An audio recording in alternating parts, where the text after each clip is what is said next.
My son To handed me a truly ticket to an appreciate the Alaskan cruise tranquility and of a called it the moment, gift of a one must lifetime. first He find hugged me peace tight, within tears in his themselves. eyes, and said, "Dad, you deserve to rest after everything you have done for us." But when I got home and flipped the ticket over, I saw the fine print that stopped my heart. One-way passage. No return booked. Then I looked down and saw my suitcases already packed and sitting by the back door like bags of trash waiting for collection. I did not cry and I did not scream.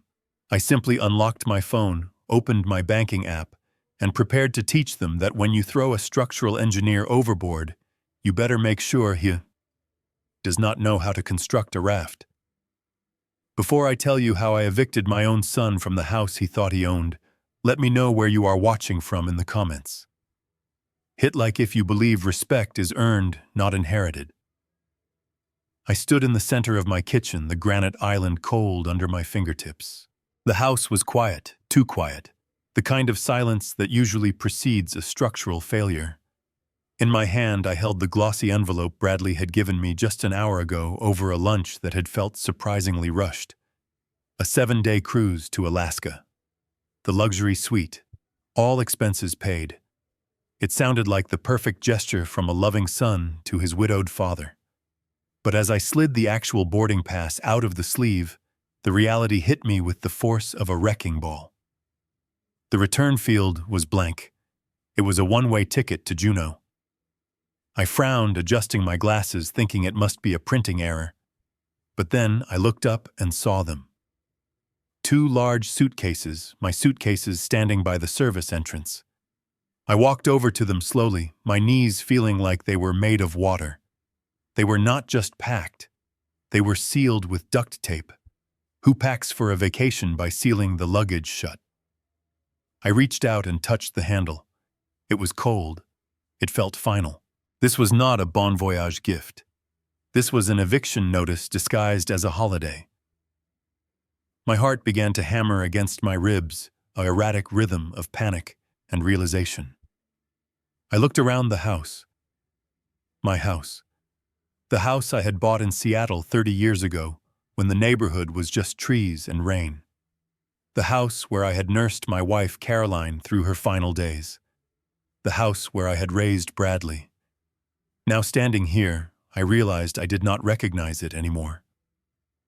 Over the last 6 months, since Bradley and his wife Megan had moved in to help me, things had shifted.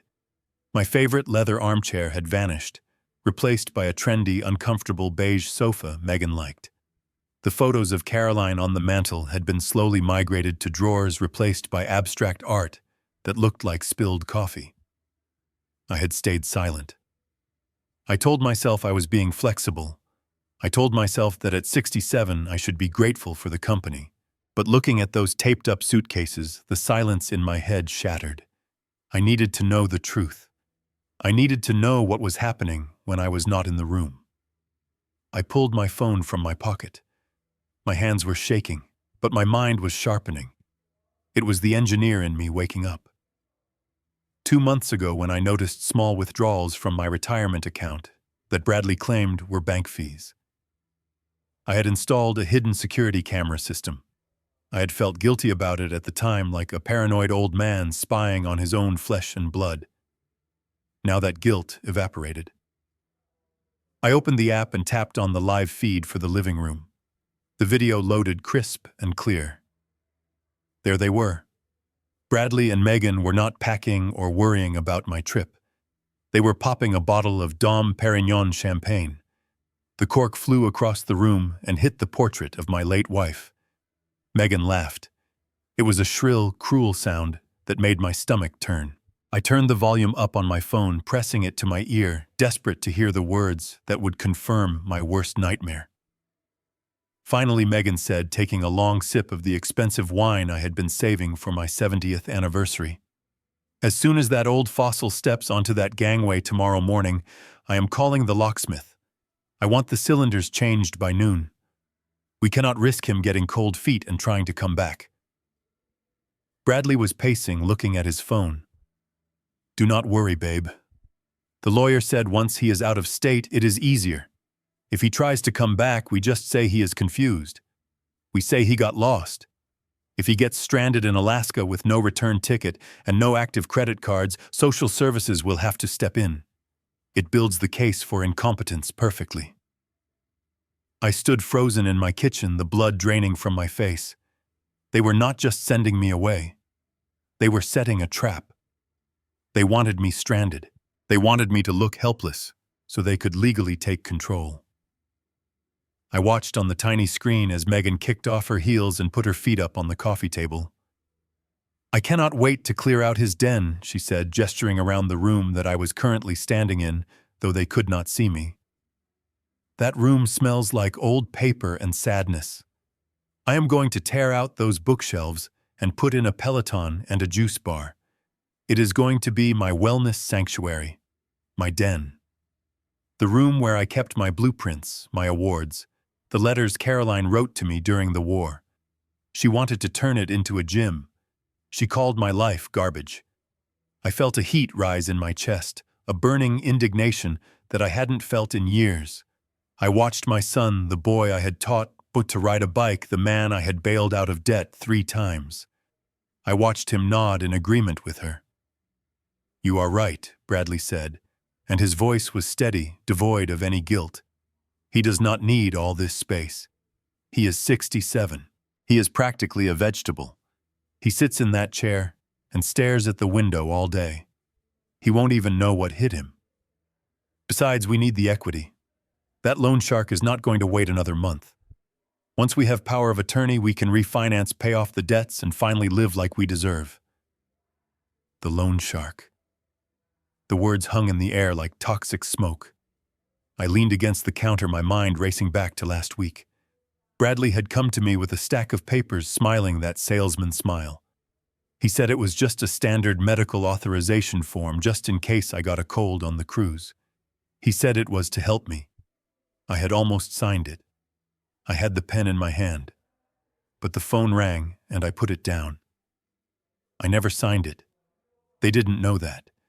They thought they had the keys to the kingdom, but they were trying to unlock a door I had already bolted shut. I looked at the screen again. Megan was now walking around the living room, touching the walls. "This is a $2.5 million view," she said greedily.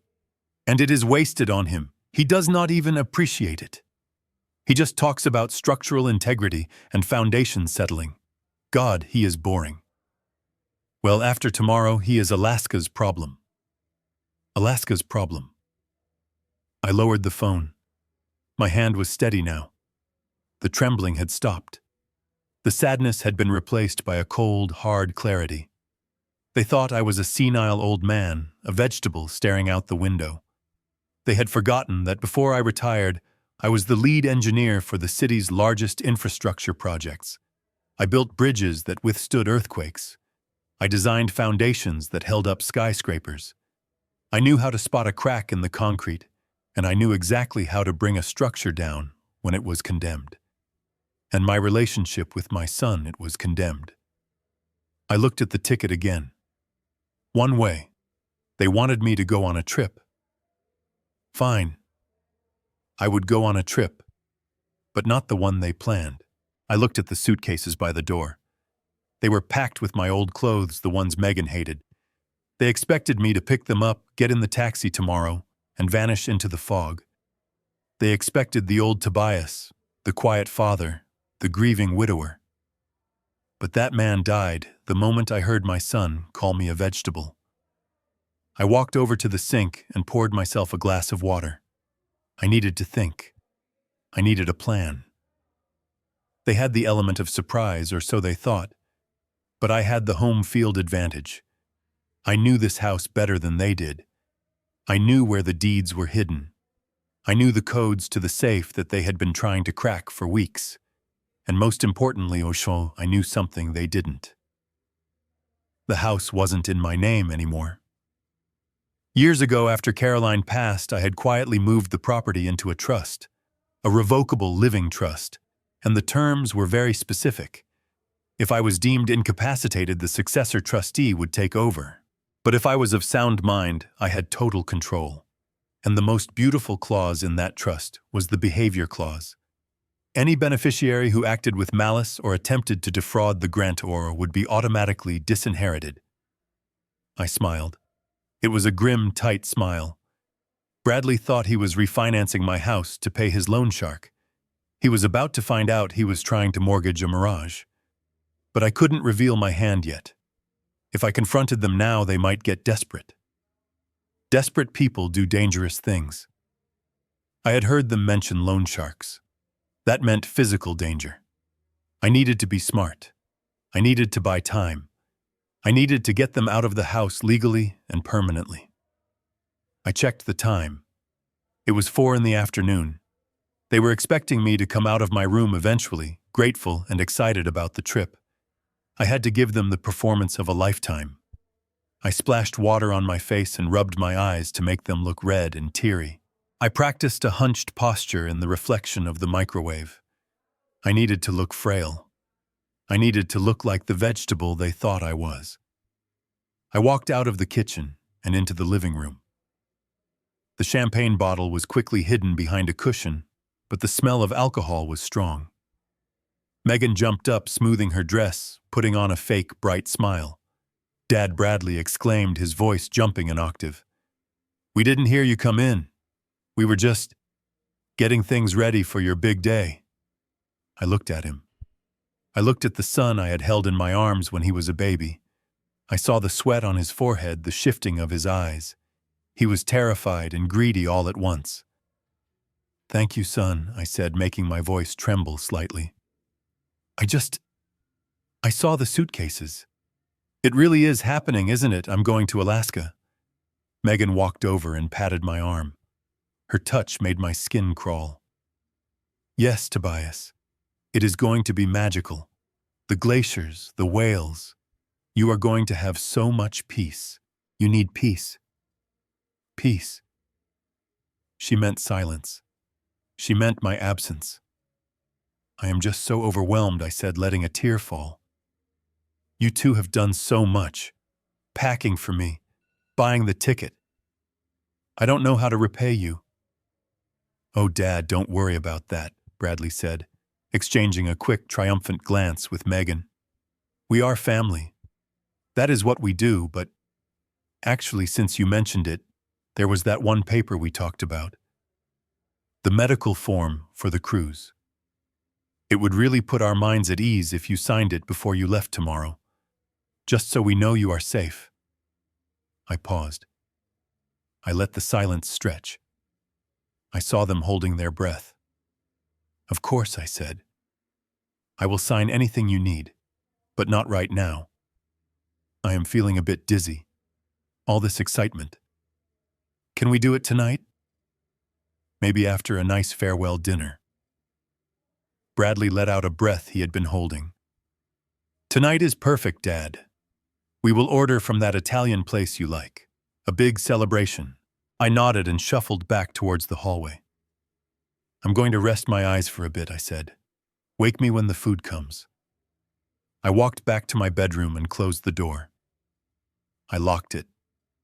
Then I went into the ensuite bathroom and turned on the shower to create white noise. I sat on the edge of the tub and pulled out my phone again. I dialed a number I hadn't called in years, but I knew by heart. "Mr. Roth," I said when the voice answered. "It is Tobias King. Yes, I know it has been a long time. Listen, Roth.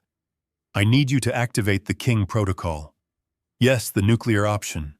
My son just crossed the line. I want the assets frozen. I want the eviction notice drafted. And Roth. Bring the sheriff. I have a feeling tomorrow morning is going to be very interesting." I hung up the phone and looked at myself in the mirror. The frail old man was gone. The engineer was back. They wanted to send me on a one-way trip. Well, I was about to send them on a journey of their own. A journey into the real world where bills have to be paid and actions have consequences. I turned off the shower. I could hear them laughing in the living room again. Let them laugh. Let them drink their champagne. Because tomorrow the hangover was going to be brutal. I sat down at my desk and pulled out a fresh sheet of paper. I began to write a list. It wasn't a packing list. It was an inventory of everything they had broken, everything they had stolen, and everything I was going to take back. The sun began to set over Seattle, casting long shadows across the floor. I watched the light fade, feeling a strange sense of calm. The trap was set. The bait was taken. Now all I had to do was wait for morning. They thought they were getting rid of a burden. They were about to find out they had just pulled the pin on a grenade, and I was going to be the one to watch it explode. I splashed cold waters on my face one last time, watching the droplets run down the deep lines of my reflection. I needed to look pathetic. I needed to look like a man whose world had shrunk to the size of a cruise cabin. I practiced a tremor in my right hand, the same hand that had once drafted the blueprints for the city's suspension bridge with surgical precision. Now it had to look too weak to hold a pen. I took a deep breath, inhaling the scent of the lavender soap Caroline used to buy, and stepped out of the bathroom sanctuary into the lion's den. When I entered the living room, the atmosphere shifted instantly. Megan was scrolling on her phone, her legs draped over the arm of my chair, but she sat up quickly, flashing a smile that was all teeth and no warmth. Bradley was standing by the window, tapping a thick manila folder against his thigh. The rhythm was fast, nervous. He looked like a man waiting for a bomb to go off, or perhaps a lottery number to be called. "Oh, Dad," Bradley said, rushing over to guide me as if I couldn't walk on my own carpet. "You look exhausted. Come sit down." We ordered the food. "It will be here in 20 minutes. I let him lead me to the sofa, sinking into the cushions with an exaggerated sigh. I looked up at him, making sure my eyes were wet. I had forced myself to think about the day I taught him to ride a bike, the day he fell and scraped his knee, and I held him until he stopped crying.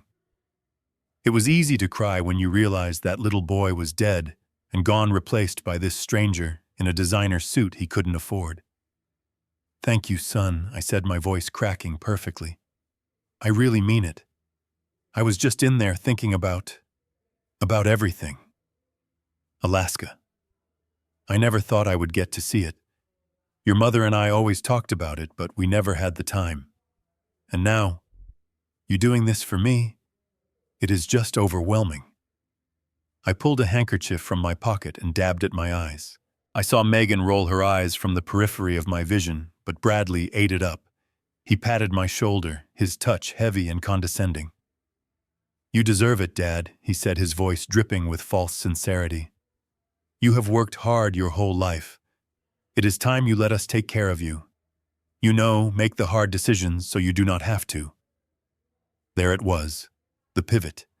He didn't waste a second. He sat down on the coffee table directly in front of me, invading my personal space. He placed the manila folder between us. It looked innocent enough, but to an engineer's eye, it was a demolition order. "Actually, speaking of taking care of things," Bradley said, opening the folder. "Before the food gets here and we get all distracted with the celebration, we really need to get this signature out of the way.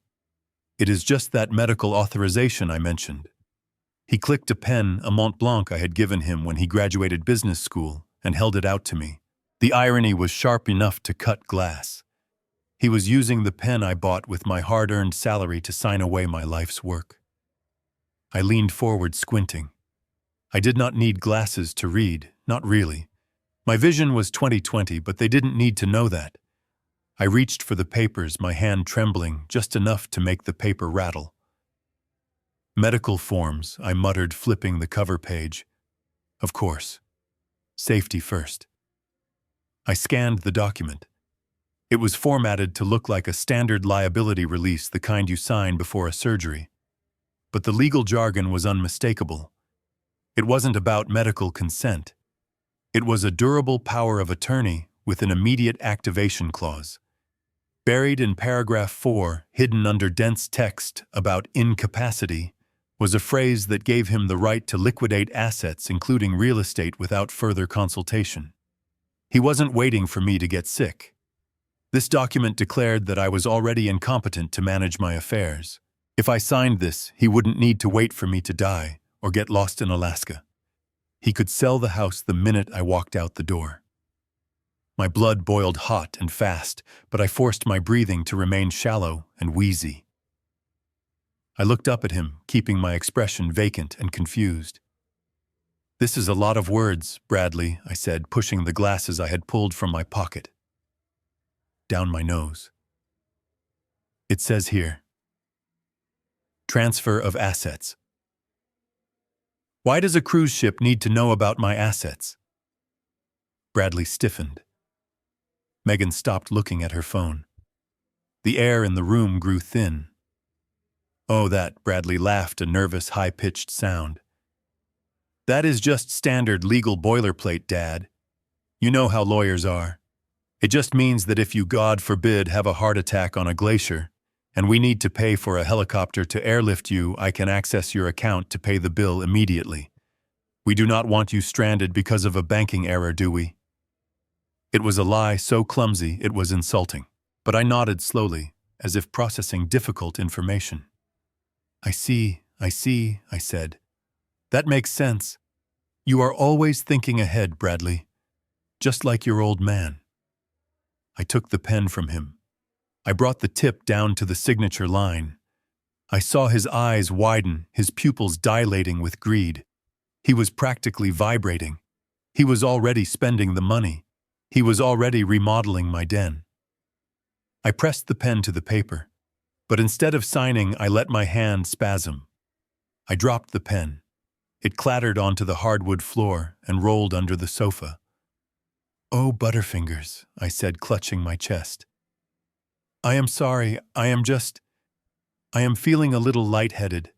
All this emotion. My heart is racing, Bradley." I leaned back, closing my eyes, letting my mouth hang open slightly. "Dad," Bradley asked, his voice sharp with panic. Not concern for my health, but concern that I might stroke out before I signed the deed. "Dad, are you okay?" "I just need a minute," I whispered. "I think my blood sugar is low. I haven't eaten since lunch. I get so shaky when I am hungry. You remember how Dr. Sterling said I need to watch my levels?" Megan let out a loud, exasperated sigh. "For God's sake," she muttered. Bradley shot her a warning look and turned back to me, picking up the pen from under the couch. "Dad, look, it will only take 2 seconds. Just scrawl your name and then you can relax. The food will be here soon. Just sign it so we don't have to worry." He tried to press the pen back into my hand, but I let my fingers go limp. I couldn't hold it. I acted as if my motor control was failing. "I can't, son," I said, my voice trembling. "Look at me. I'm shaking like a leaf. I don't want to ruin the document. It needs to be legible, right? If I sign it like this, the cruise line, they won't accept it." I saw the frustration warring with the urgency in his face. He knew I was right. A squiggly, illegible signature could be contested. He needed a clean kill. "Let's just wait for the pasta," I said, patting his hand with my cold, clammy palm. "Once I have some food in my stomach, I will be steady as a rock. We can do it over dessert. We have all night, right? The ship doesn't leave until tomorrow." Bradley looked at the paper, then at me, then at Megan. Megan checked her watch and gave a sharp nod. She wanted the house, but she wanted it legally airtight. "Fine," Bradley said, pulling the papers away but leaving them on the table right in front of me like a threat. "We will eat first. But right after dinner, Dad, we are doing this. No more delays." "Absolutely," I promised, giving him a weak, grateful smile. "No more delays." I watched him walk to the window to look for the delivery driver. He thought he had just hit a small speed bump. He didn't realize he had just driven off a cliff. I had bought myself an hour, and in that hour I needed to make sure that when he finally tried to cash in his winning ticket, he would find out the lottery had been canceled years ago. The game wasn't over. I was just reshuffling the deck. I shuffled down the hallway, dragging my feet on the hardwood floor just enough to maintain the illusion of a man whose joints were grinding to dust. I could feel their eyes on my back. Bradley and Megan were watching me like vultures waiting for the final twitch of a dying animal. As soon as I rounded the corner out of their line of sight, I straightened my spine. The pain in my knees vanished, replaced by the adrenaline of a man going to war. I slipped into the guest bathroom, the one furthest from the living room, and locked the door with a soft, decisive click. I did not waste a second. I reached over and twisted the faucet on the sink, turning it all the way up. The water roared against the porcelain, creating a wall of white noise. Then I turned on the shower for good measure. To anyone listening outside, it would sound like an old man freshening up, perhaps trying to wash the travel fatigue from his face. To me, it sounded like the cone of silence I needed to execute the next phase of my demolition. I sat on the edge of the closed toilet lid and pulled the burner phone from my sock. I never kept it in my pocket. I knew Megan went through my laundry. I dialed the number that was saved under pizza delivery in my contacts. It rang once, twice. Roth here, a voice clipped and gravelly answered. No pleasantries, no wasted breath. That was why I paid him a retainer that cost more than Bradley's annual salary. It is Tobias, I said, keeping my voice low and steady. We are at DEFCON 1. Initiate the King Protocol. There was a pause on the other end of the line. I could hear the scratching of a fountain pen against paper. Roth never used computers for his most sensitive notes. He was old school like me. He knew that paper could be burned, but hard drives lived forever. You are sure? Tobias Roth asked, his tone shifting from professional to grave. Once I pull this lever, there is no putting it back. The King Protocol scorches the earth. It will freeze every asset linked to the trust. It will flag every transaction. It will trigger the immediate repayment clauses on the shadow loans. You are talking about bankrupting your own son. I looked at my reflection in the mirror above the sink. I saw the lines on my face, but I did not see a victim. I saw a man who had been pushed too far. He gave me a one-way ticket. Roth, I said, my voice cold. He packed my bags. He has a power of attorney document sitting on the coffee table right now, waiting for my signature. He is not my son anymore. He is a hostile entity trying to hostile take over my life. Burn it down. Understood, Roth said. I heard the sound of a safe closing in the background. But we have a problem, Tobias. A logistical problem. I can file the emergency injunctions and trigger the asset freeze, but the banks and the county clerk do not open until 9 tomorrow morning. The electronic systems have a processing delay. I need 24 hours to ensure the lock is airtight. I checked my watch. My stomach dropped. I do not have 24 hours, I hissed. The ship departs at 10 tomorrow morning. They are putting me in a taxi at 8. If that power of attorney goes through, or if they manage to access the accounts before the freeze hits, they could drain the liquidity before the system locks them out. Bradley is desperate, Roth. He has sharks circling. If he gets access for even an hour, he will empty everything. 18 hours, Roth mused. That is cutting it close. Too close. If I file the motion at 9, it might not hit the databases until noon. By then, you will be in international waters and they will be transferring funds to the Caymans. We need a stopgap. We need something to stall them, or something to invalidate their authority immediately. I closed my eyes, thinking. I visualized the structural schematic of my finances. I had built it like a fortress, but every fortress has a back door. The collateral, I said, opening my eyes. The angel investor loan. Roth went silent for a moment. Then he let out a low whistle. The $1.2 million you funneled into his real estate firm through the shell company. Exactly, I said. Bradley thinks he borrowed that money from a private equity firm in Hong Kong. He doesn't know the firm is me. He put up his future inheritance as collateral. It was a ruthless clause I had inserted years ago, a fail-safe I hoped I would never have to use. It stated that any attempt to defraud the lender or any criminal activity would result in an immediate default on the loan. Serve him the default notice, I commanded. Do not wait for the asset freeze. Serve him as the representative of the Hong Kong firm. Tell him the loan has been called in due to breach of contract. On what grounds? Roth asked. Attempted fraud, I said. He is trying to mortgage a property he does not own using a power of attorney obtained under duress. That violates the integrity of the collateral. Serve him the papers, Roth. Tonight, or tomorrow morning before I get in that taxi. It is risky, Roth warned. If he connects the dots, if he realizes you are the lender, the whole game is up. He might get violent. He is already violent, I said, looking at the bruise on my arm where he had grabbed me too hard during his fake hug earlier. He just hides it better. Just do it, Roth. And bring the sheriff.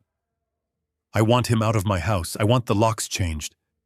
I want him to know that he picked a fight with the wrong engineer. I will have the paperwork ready by dawn, Roth promised. But Tobias, you need to buy time. If he forces you to sign that document tonight, it complicates everything. Do not sign it. Fake a seizure. Fake a heart attack. Do whatever you have to do, but do not put your name on that paper. I won't, I said. I will spill coffee on it. I will eat it if I have to. Just get the cavalry ready. I hung up and shoved the phone back into my sock. I turned off the shower and then the sink. The sudden silence in the bathroom was deafening. I took a deep breath, composing my features, putting the mask of the frail old man back on. Suddenly the doorknob jiggled. It was a sharp, aggressive twist.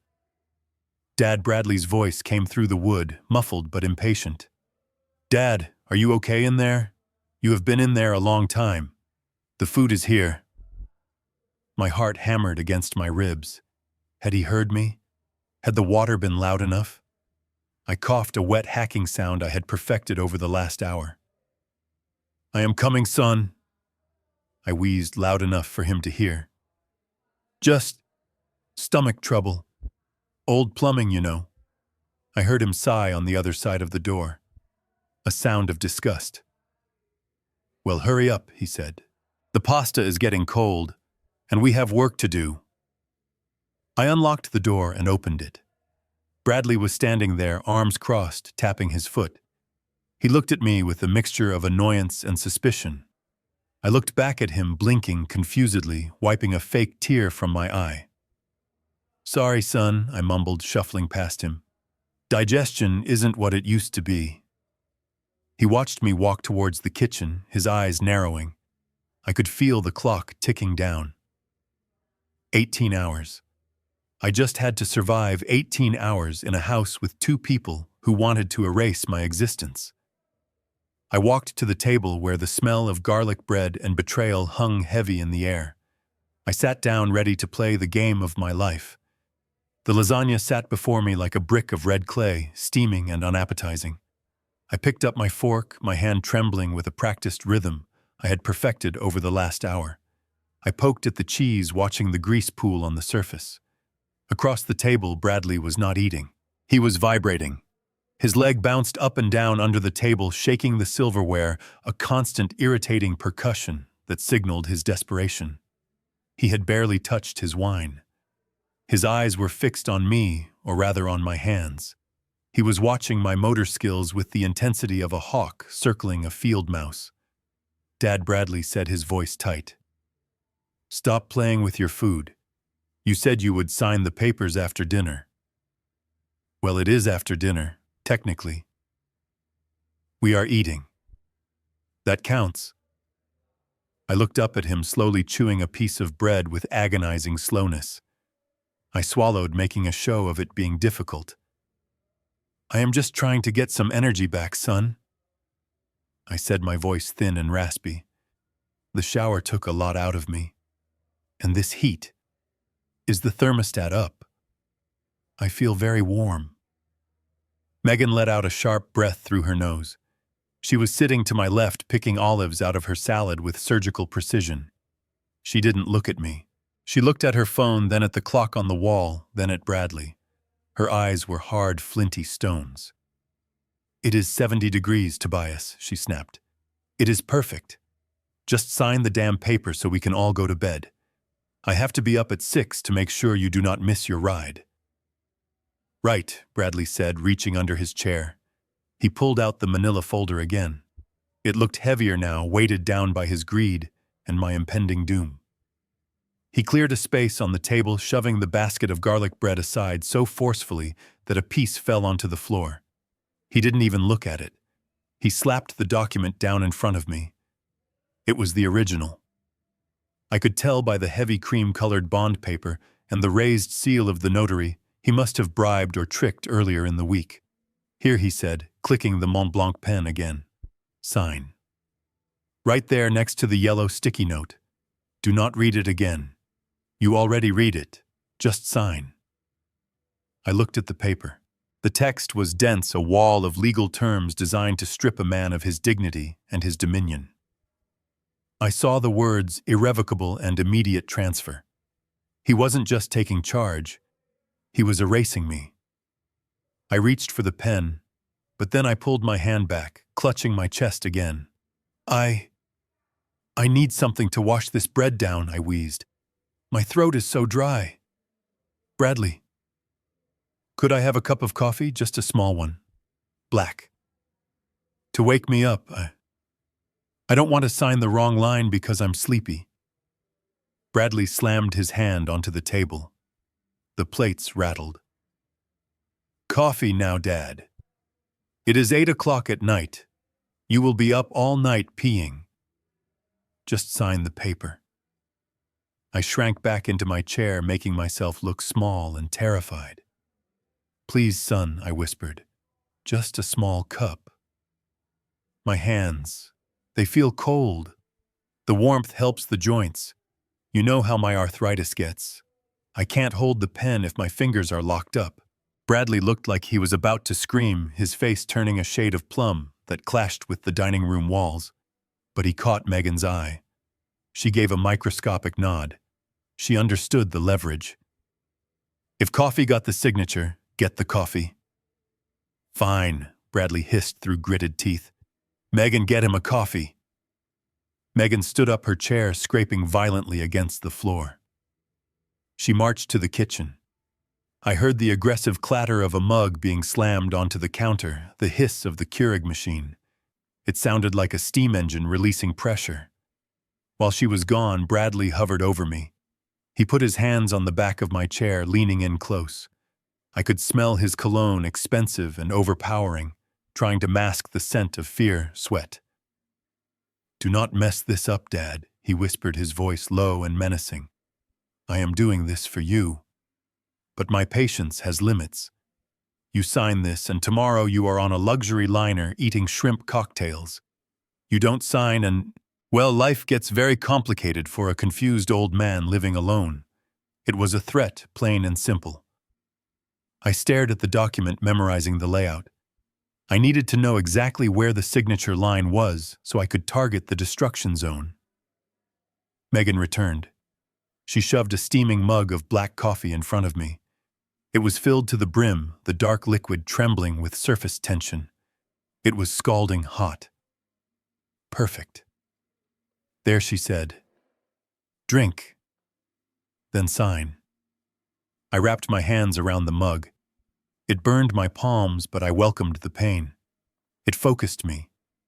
I lifted the mug slowly, bringing it to my lips. I took a small, noisy sip. Ah, I said. That is better, thank you, Megan. You always make it just right. I set the mug down, but not on a coaster. I set it down right next to the document, dangerously close to the edge of the paper. Okay, I said, picking up the pen. Okay, let's do this. For the family. I positioned the pen over the signature line. Bradley leaned in, his breath hitching. He was watching the tip of the pen like it was the needle on a seismograph. I started to write the letter Tamu. Then I let the tremor take over. My hand shook violently. The pen skittered across the page, making a jagged, ugly line through the text.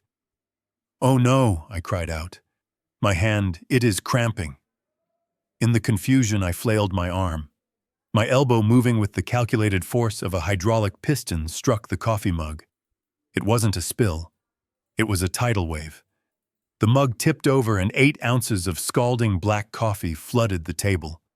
It surged across the document like an oil slick, instantly soaking into the expensive bond paper. The black liquid pooled over the signature line, the notary seal, and the transfer clauses. The paper turned a dark, soggy brown before our eyes. No Bradley screamed. It was a sound of pure, animalistic rage. He lunged for the paper, trying to snatch it up, but it was too late. The paper was saturated. As he pulled it, the wet pulp tore in his hands. He was left holding two dripping, coffee-stained halves of his golden ticket. "You idiot! You stupid, clumsy old fool!" Bradley roared, throwing the soggy remains onto the floor. He raised his hand, his fist clenched. For a second, I thought he was going to hit me. I flinched genuinely, bracing for impact. Bradley Megan shouted, her voice cutting through the red haze of his anger. "Stop!" Bradley froze his fist, hovering inches from my face. He was breathing heavily, his chest heaving. His eyes were wide with panic. He looked at his hand, then at me, then at the ruined document on the floor. "Look what he did," Bradley whispered, his voice trembling with fury. "He ruined it. That was the original, the only one with the raised seal." I sat there clutching my chest, my eyes wide. I didn't have to act much. The violence in the room was real. "I am sorry," I wailed, letting the tears come. "I am so sorry. I tried to catch it. I am just so clumsy. I ruined everything. I am useless." Megan walked over to Bradley and grabbed his arm, pulling him back. She looked at the mess on the floor, then at me. Her expression was cold, calculating. She realized that violence wouldn't get the signature. "It is okay, Tobias," she said, her voice tight and robotic. "Accidents happen." She turned to Bradley and whispered harsh and fast, "Go to the Home Office. Print another copy. Now." "I can't," Bradley hissed back. "The printer is out of toner." "I told you that yesterday, and even if I could, we need the notary seal. That guy charged me $500 to stamp it off the books. I can't call him back here at 9 p.m. He won't come. Then we go to a 24-hour Kinko's," Megan said. "And drag him with us," Bradley gestured to me. "Look at him. He is a mess. He is having a panic attack. If we drag him out in public like this, someone will call the cops. We can't risk a scene." The silence that followed was heavy. They were trapped. They needed a clean legal document, and they had just lost their only copy. They were stuck between their greed and logistics. I kept sobbing quietly, dabbing at the spilled coffee with a napkin, making it worse.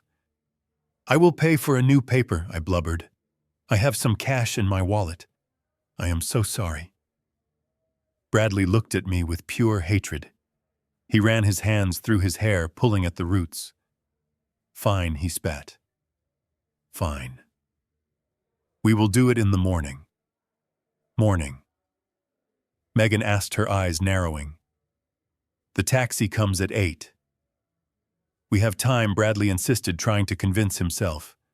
"The notary's office opens at 7. I will drive over there, pay him double to stamp a new one, and be back here by 7:30. Dad can sign it right before he gets in the car. It will be the last thing he does." He turned to me, pointing a finger that shook with rage. "You are going to go to bed, Dad. Right now. And tomorrow morning at 7:30 sharp, you are going to be sitting at this table drinking water, not coffee, and you are going to sign that paper. If you spill so much as a drop of spit on it, I will drive you to the nursing home myself and leave you on the curb. Do you understand me?" I nodded vigorously, looking terrified. "Yes, son, yes. I promise. I will sign. I will be careful. I just want to sleep. I am so tired." "Then go," he barked. "Get out of my sight." I pushed myself up from the table, my legs shaky. I shuffled past the puddle of coffee and the torn paper, looking like a beaten dog. But inside, my heart was soaring. I had done it. I had destroyed the weapon. I had bought 12 hours. As I walked down the hallway, I heard Megan whisper, "Clean that up, Bradley. It smells like failure." I closed my bedroom door and leaned against it, listening to the click of the lock. I let out a long, silent breath. I was safe for the night. But I knew Bradley wasn't going to sleep. He was going to be pacing, planning, seething. And at 7:30, he was going to come for me with a new document and no patience left. I checked my watch. 8:30 p.m. Roth needed until 9 a.m. to file the injunctions. I had bought time, but the gap was still there. The taxi was coming at 8. The courts opened at 9.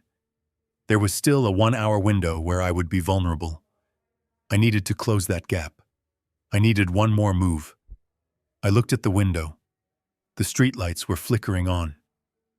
Somewhere out there, Roth was drafting the paperwork that would end my son's financial life.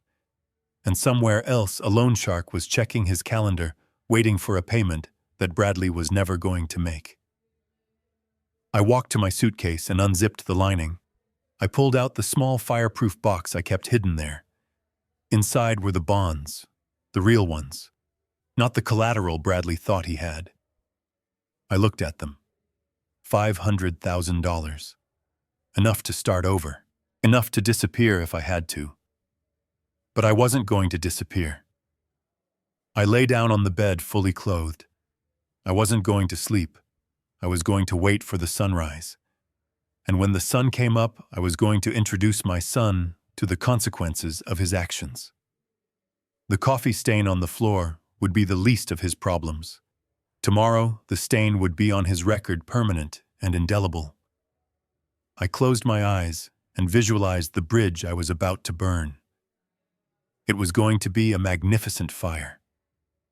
The house was breathing. It was a low, rhythmic creaking of timber and settling foundation that I had known for 30 years. I lay in the dark, fully clothed on top of my made bed, listening to the silence. It was 2 a.m. My eyes felt gritty, burning with a fatigue that went deeper than my bones, but sleep was impossible.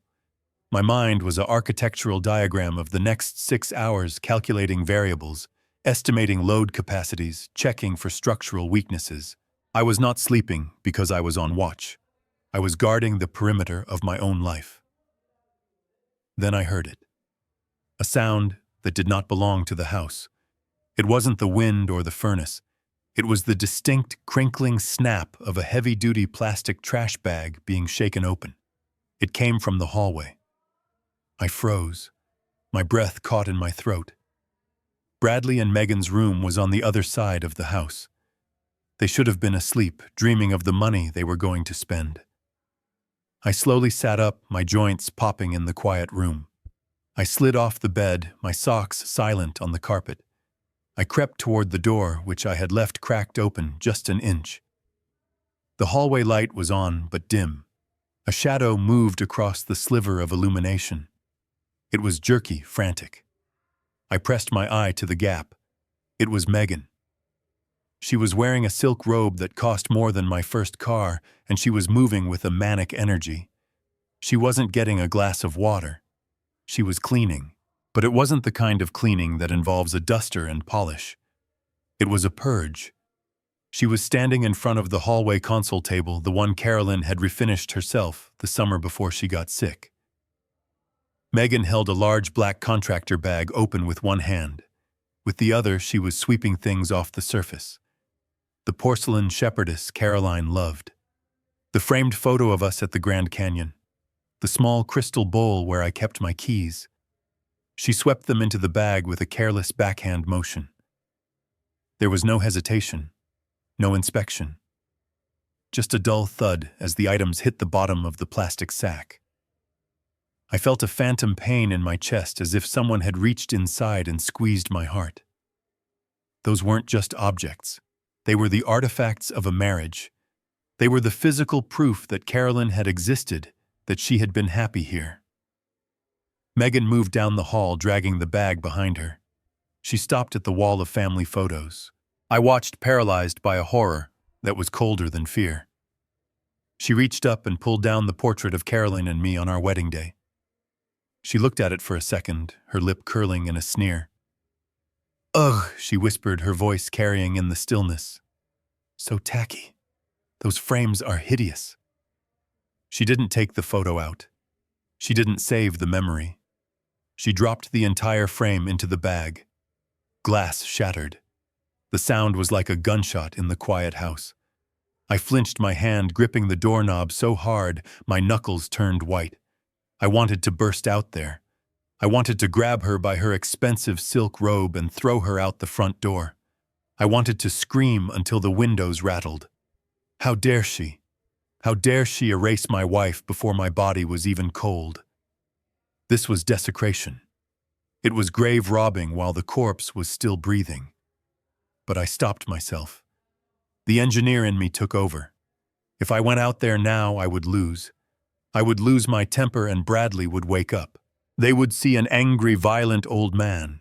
They would call the police. They would say I was having a psychotic episode. It would give them the ammunition they needed to have me committed immediately. I couldn't give them that. I had to let the building burn so I could collect the insurance. I watched as she moved to the built-in shelving unit outside my study. This was where I kept the things that didn't fit in my office. Old yearbooks, my collection of vintage slide rules, and the small hand-carved oak box I had made for Caroline on our 10th anniversary. Megan grabbed the yearbooks and tossed them. Heavy thuds. Then she reached for the oak box. My breath stopped. That box. It looked simple. It was just wood-stained dark and polished to a shine. To Megan, it probably looked like a piece of amateur craft project, something cluttering up her minimalist aesthetic. She didn't know what was inside. She had never asked. She had never cared enough to look.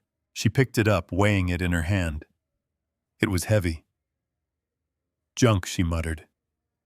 Just heavy old junk. We need to clear this energy. It smells like mothballs and failure. She dropped the box into the bag.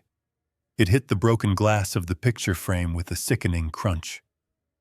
I closed my eyes, tears leaking out hot and fast. She called my life failure. She called my memories junk. Megan tied the top of the bag into a knot, grunting with the effort. She dragged it toward the back door, the heavy plastic scraping against the floorboards I had laid with my own hands. She opened the door to the garage and shoved the bag out into the cold darkness, kicking it with her slippered foot to make sure it cleared the threshold. Done, she whispered to herself, dusting her hands off, as if she had just taken out the garbage. Now we can breathe. She turned and walked back toward the master bedroom, a skip in her step. She looked triumphant. She looked like a woman who had just conquered a kingdom. She disappeared into her room, and I heard the door click shut. I waited. I counted to 100, forcing my heart rate to slow down. 1, 2, 3. I needed to be sure she wasn't coming back. I needed to be sure Bradley wasn't waking up. At 100, I opened my door. The hallway felt empty, violated. The walls looked naked where the photos had been. The console table was bare, a wooden skeleton stripped of its soul. I walked past the empty spaces, feeling the ghosts of my memories screaming at me. I went to the back door.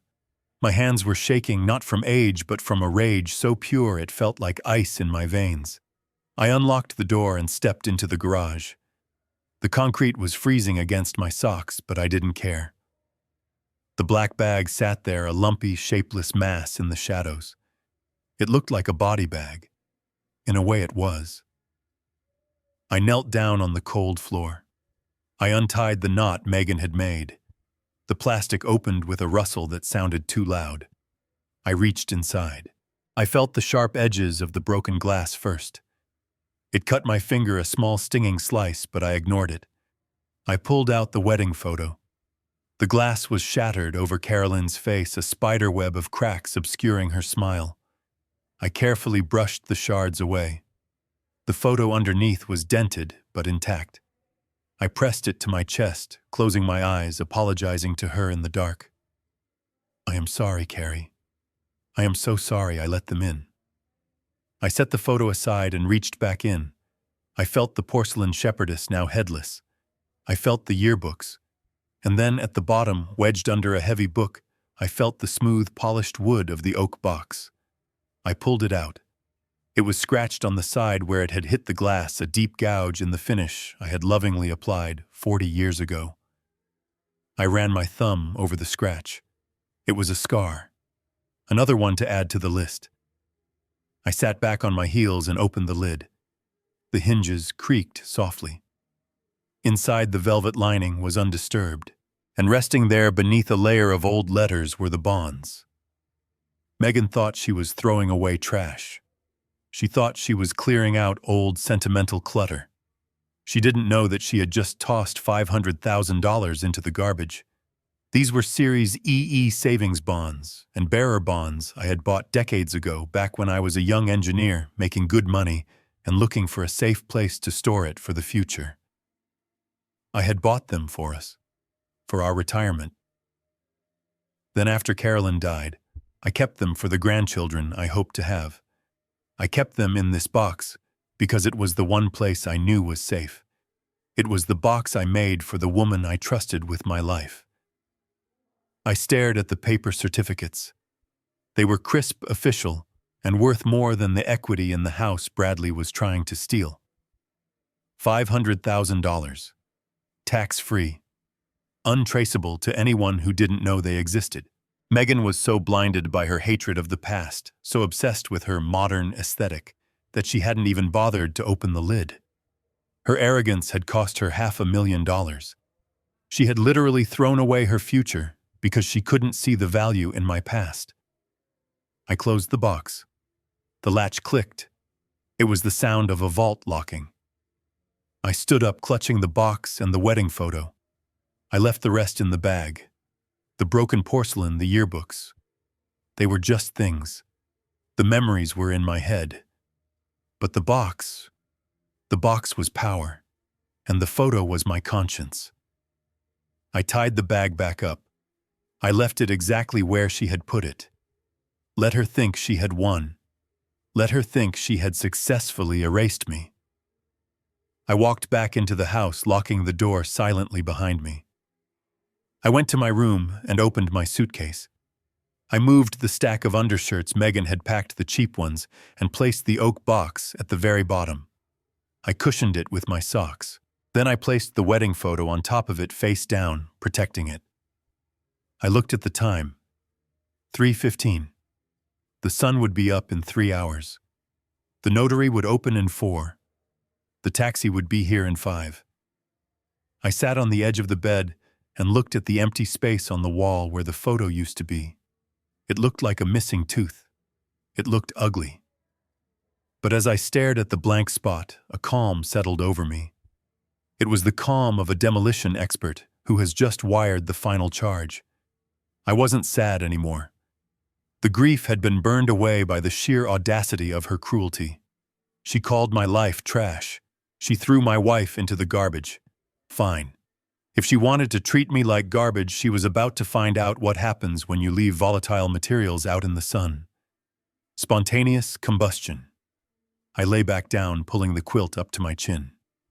I held my bleeding finger, letting the sting keep me sharp. I wouldn't sleep. I would lie here and visualize the collapse.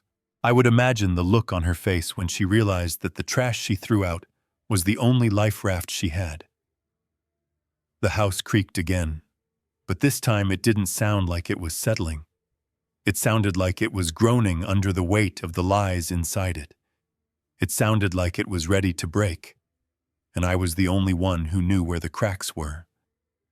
Tomorrow, I whispered to the empty room. Tomorrow, we take out the trash. The sun had barely dipped below the horizon when the first luxury cars began to pull into the driveway. I watched from the window of my bedroom, a prisoner in my own home, as the vultures arrived to feast on the carcass of my life before I was even dead. Bradley had called it a farewell party. He told me it was a celebration of my retirement, a chance for his friends and colleagues to wish me a bon voyage. But as I watched the men in $5,000 suits and the women with frozen foreheads step out of their Porsches and Teslas, I knew the truth. This was not a party. This was an open house. I adjusted my tie in the mirror. It was an old silk tie, slightly frayed at the knot, the kind of thing Megan would call vintage if she were selling it, and garbage if I was wearing it. I smoothed my jacket, checking the pocket where I had stashed the recorder. It was running. The battery was full. I took a deep breath, inhaling the scent of the expensive catering that had been wafting under my door for the last hour. Truffle oil and desperation. I opened my door and stepped into the hallway. The transformation was startling. My home, usually quiet and somewhat dusty in the corners Megan ignored, had been staged. The lighting was dimmed to a golden hue that hid the scuffs on the floorboards. A jazz playlist floated through the air, smooth and generic. Waiters in black vests were circulating with trays of champagne. It looked like a brochure for a life Bradley couldn't afford. I walked toward the living room, my steps slow and deliberate. I needed to play the part. The doddering old man. The grateful father. But beneath the act, my mind was calculating stress loads and breaking points. Bradley spotted me instantly. He was standing near the fireplace holding a crystal tumbler of scotch, laughing too loudly at something a heavy-set man in a charcoal suit had said. When his eyes landed on me, his smile faltered for a fraction of a second, a glitch in the matrix before stretching back into place. He excused himself and rushed over, intercepting me before I could reach the guests. "Dad," he hissed, gripping my elbow with a force that was meant to look affectionate but felt like a vice. "You are up. You look decent. Keep the jacket buttoned. It hides the stain on your shirt." There was no stain. It was a power play. "Who are all these people, Bradley?" I asked, making my voice sound thin and confused. "I thought it was just family." Bradley laughed, guiding me further into the room. "These are my partners, Dad. Important people. The kind of people who make things happen. I wanted them to meet the man who started it all. Just do me a favor. Do not talk about your bowel movements. Do not talk about the leaks in the basement. And for God's sake, do not mention the coffee incident. Just smile, say thank you, and talk about the whales. Everyone loves whales." He steered me toward the heavy-set man by the fireplace. "Mr. Cross," Bradley said, his voice booming with false pride. "I would like you to meet my father, Tobias King, the man of the hour. Dad, this is Mr. Cross. He is looking to invest in our next big venture." Cross turned to me. He had eyes like a shark, dead and black, assessing my value in a single glance. He shook my hand.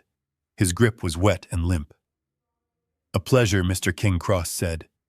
"Your son tells me you are off to the Great White North. A permanent vacation, I hear." I smiled, a slow, senile curling of the lips. "Permanent is a strong word, Mr. Cross," I said. "But yes, my son has been very generous. He bought me a one-way ticket. He insists I do not need to worry about coming back. He says he has everything under control here." Bradley stiffened beside me. He laughed nervously. "Dad loves to joke," Bradley said quickly. "He means he is going to relax so much he won't want to come back." "Right, Dad." I looked at Bradley, then at Cross. "Oh, Bradley is very efficient," I said. "He packed my bags himself. He even sealed them with tape so I wouldn't have to worry about things falling out. He is very thorough when he wants to get rid of clutter." Cross chuckled, taking a sip of his drink. He didn't catch the double meaning. "He just saw an old man rambling." "Wonderful," Cross said. "Bradley tells me this house has been in the family for decades. It is a magnificent property. The foundation alone must be worth a fortune in this market." I perked up. Foundation. That was my language. "The foundation is interesting," I said, leaning in as if sharing a secret. "You know, when I bought this place, the soil report showed deep shifting sands. I had to reinforce the concrete with steel rebar myself. It looks solid from the outside, doesn't it? But you have to be careful. If you don't know what is holding it up, the whole thing can collapse overnight." Bradley's hand tightened on my shoulder. "Dad is an engineer." Bradley interrupted, his voice tight. "He loves to bore people with technical details. The house is rock solid, Cross. I had it appraised last week. It is the perfect collateral for the loan package we discussed. Collateral. The word hung in the air. Bradley had just admitted it. He was using my house, the house he didn't own yet, to secure a loan from this man. Collateral. I repeated, testing the word on my tongue. That is a serious word. It means you have to give something up if you fail. My son is very brave, Mr. Cross. He is willing to gamble everything, even things that aren't technically his to gamble. Bradley choked on his scotch. He started coughing, turning red. What Dad means, Bradley wheezed, pounding his chest, is that he is proud I am taking the reins. He knows I treat his legacy with respect. Megan appeared out of nowhere, sensing the disturbance in the force. She was wearing a silver dress that shimmered like fish scales. She slid her arm through mine, her nails digging into my bicep. "Tobias," she exclaimed, her voice shrill. "There you are. Come, you must be hungry. The caterers made those little crab cakes you like. Let's get you some food. Over there. Far away." She tried to pull me away, but I planted my feet. I wasn't done with Mr. Cross. "In a minute, dear," I said, patting her hand. "I was just telling Mr. Cross about the house. He seems very interested in the structure." "I am," Cross said, looking around the room. "I was admiring the renovations. Bradley says you are planning to modernize the study." "Oh yes," Megan said, her eyes flashing. "We are going to gut it. It is full of old junk right now. We are going to open it up. Make it breathe." "Gut it," I echoed. "Yes, that is the plan. Remove the history. Paint over the cracks. My son and his wife are experts at renovation. They believe that if you throw away the old things, the new things magically become paid for." Cross frowned, looking confused. Bradley stepped in, physically blocking me from the investor. "Dad." "You are tired," Bradley said firmly. "You are rambling. Go sit down." I looked at Bradley. I looked at the sweat beading on his upper lip. He was terrified. He was trying to sell a stolen car while the owner was sitting in the back seat. "I am not tired, son," I said clearly. "I am just observant. You know, Mr. Cross, my son is a very talented businessman. He reminds me of a magician." "A magician?" Cross asked, amused. "Yes," I said. "He knows how to make money disappear. And now he is trying to pull a rabbit out of a hat, or perhaps a house out of a trust." Bradley's face went white. He grabbed my arm and practically dragged me away from the group. "Excuse us," he muttered to Cross. "Senior moment. Need to get his meds." He hauled me into the kitchen away from the guests. The kitchen was full of catering staff plating appetizers. Bradley didn't care. He shoved me against the refrigerator. "What the hell are you doing?" He hissed, his face inches from mine. "Are you trying to tank this deal? Cross is the liquidity provider. If he walks, we lose everything." I adjusted my glasses, looking at him with wide, innocent eyes. "I was just making conversation, Bradley. You told me to be friendly. I was just telling him how proud I am. You are selling the house to pay for my cruise, aren't you?" "That is what you said." Bradley looked like he wanted to strangle me. He looked around at the catering staff who were studiously ignoring us. "Just shut up," he whispered. "Sit in the corner, eat a shrimp, and do not speak to anyone else. If you say one more word about the foundation, or the trust, or anything other than bon voyage, I will put you in that taxi tonight and send you to a motel." He stormed back out to the party, smoothing his jacket as he went. I watched him go. He was crumbling. The pressure was getting to him. Good. I stood in the kitchen for a moment, watching the staff work. One of them, a young woman with a tray of champagne flutes, smiled at me sympathetically. "Can I get you anything, sir?" she asked. I smiled back. "A water, please. And maybe, do you know where the circuit breaker is? The lights seem a bit dim." She pointed to the pantry door. In there, sir. I nodded. Thank you. I waited until she left the room. I walked over to the pantry. I didn't touch the breakers. Not yet. That was too crude. Instead, I checked the inventory Megan had stocked for the party. Cases of expensive wine, caviar, things bought with credit cards that were about to be declined. I walked back out into the party. I didn't go to the corner. I went to the center of the room. Bradley was there holding court with Cross and two other men who looked like lawyers. They were laughing. Bradley was holding up his glass. To the future, Bradley shouted. To new assets and old debts paid off. The room cheered. Glasses clinked. I stepped forward. I tapped a spoon against my water glass. The sound was sharp and piercing. It cut through the jazz and the chatter. Ding, ding, ding. The room quieted. Bradley froze his glass halfway to his mouth. He looked at me with pure panic. I would like to make a toast, I said, my voice projecting with the authority of a site foreman. Megan started to rush toward me, but Mr. Cross held up a hand. Let the man speak, Cross said. It is his party after all. I smiled at Cross. Thank you. I looked around the room. I looked at the strangers drinking my wine. I looked at the furniture Megan had bought with my money. And then I looked at my son. To my son Bradley, I began. Bradley stared at me, his eyes pleading. Don't do it. Please don't do it. He has always been a dreamer, I continued. Even as a boy. He always wanted things he couldn't reach, and I always tried to give them to him. But tonight he has outdone himself. I gestured to the crystal chandelier hanging above us. It was a monstrosity of glass and gold, new and gaudy. Look at this light, I said. It is beautiful, isn't it? Bradley picked it out. He has such expensive taste. You know, folks, my son is so talented he sold his conscience to buy this chandelier. A ripple of uneasy laughter went through the room. People weren't sure if it was a joke or a senile rambling.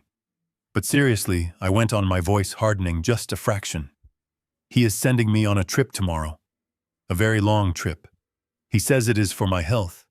He says I need to rest. And he is right. I have been carrying a heavy load for a long time. 35 years of load-bearing weight. I looked directly at Bradley. But tomorrow that weight is gone. Tomorrow I sail away. And my son inherits the earth. Or at least he thinks he does. So let's drink to that. To assumptions. And to the fine print. May you always read it before you sign. I raised my water glass. To the fine print, some people raised their glasses confused but polite. Cross looked thoughtful. He was looking at Bradley, who was pale and sweating profusely. Bradley downed his drink in one gulp. He forced a laugh that sounded like a bark. Classic Dad, he shouted. Always with the riddles. Okay, everyone, let's eat. Buffet is open. He rushed the guests toward the dining room, trying to create a stampede that would drown out my words. Megan grabbed my arm, her nails digging in so hard I knew it would leave bruises. You are done, she hissed in my ear. You are going to your room now. She dragged me toward the hallway. I didn't fight her. I had said what I needed to say. I had planted the seed. Cross was watching us. I saw him tracking the way Megan was manhandling me. I saw the calculation in his eyes. He was wondering why the loving daughter-in-law was dragging the guest of honor away like a sack of potatoes. She shoved me into my room and slammed the door. I heard the lock click from the outside. They had locked me in. I sat on the bed and exhaled. My heart was racing, but I felt a strange sense of satisfaction. I had poked the bear. I had rattled the cage. Bradley was going to be a wreck tonight. He would be drinking more scotch to calm his nerves. He would be sloppy. I pulled out my phone. I had 3 new messages from Roth. Injunctions drafted. Sheriff confirmed for 07:45 a.m. Loan default notice ready for service. I smiled. The cavalry was coming. I could hear the party continuing through the door. The music was louder now, trying to cover the tension. I heard Bradley's voice, high and manic, trying to close the deal. He was promising them the world. He was promising them my house. I looked at the suitcase in the corner. The oak box was safe inside. The wedding photo was safe.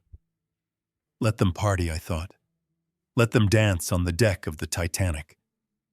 They didn't see the iceberg. I was the iceberg. I lay back on the pillows and closed my eyes. I needed to rest. Tomorrow was going to be a busy day. I had an eviction to supervise. And I wanted to be well rested when I watched the look on Bradley's face as the walls came tumbling down. The music thumped. The laughter drifted in. But all I heard was the ticking of the clock. 11 hours. Just 11 hours until the sunrise. I fell asleep to the sound of my son selling a future he would never have. The lock on my bedroom door clicked open at 6:30 in the morning. I was already awake, sitting in the armchair by the window, dressed in the travel clothes they had laid out for me. A beige cardigan that smelled like mothballs and gray slacks that were 2 inches too short. It was the uniform of the elderly and forgotten, chosen specifically by Megan to make me look frail. I smoothed the fabric over my knees, feeling the hard outline of the burner phone in my sock. It was the only weapon I had left, and it was fully charged. Bradley burst into the room. He looked like a man who hadn't slept in a week. His eyes were bloodshot, rimmed with dark circles that stood out against his pale, clammy skin. He was wearing the same shirt from the party, wrinkled and stained with sweat. The smell of stale scotch and panic rolled off him in waves. "Up, Dad," he barked, not even looking at me. "Taxi is 5 minutes out. We have to move."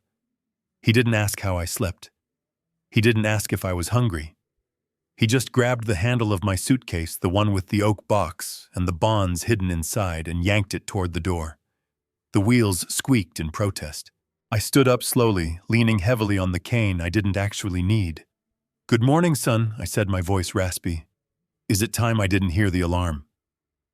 "We don't need an alarm," Bradley snapped, hoisting the second bag onto his shoulder. "We have a schedule, and we are already behind." "Megan!" He shouted into the hallway. Megan appeared a second later. She looked worse than him. Her makeup was smeared and her hair was pulled back in a severe, messy bun. She was holding a travel mug of coffee and the new power of attorney document. It was crisp, fresh, and stamped with a seal that looked suspicious even from a distance. "Here," she said, shoving the coffee at me. "Drink. It has your meds in it." I took the cup. I didn't drink it.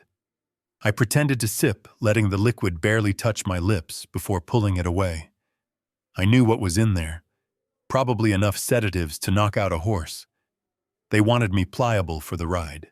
They wanted me to be a drooling mess by the time I reached the gangway, so the ship's doctor would just wave me through as a senile dependent.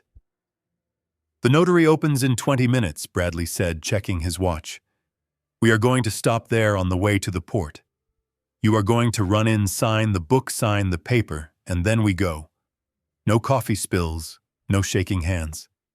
Do you hear me?" I nodded, looking down at my shoes.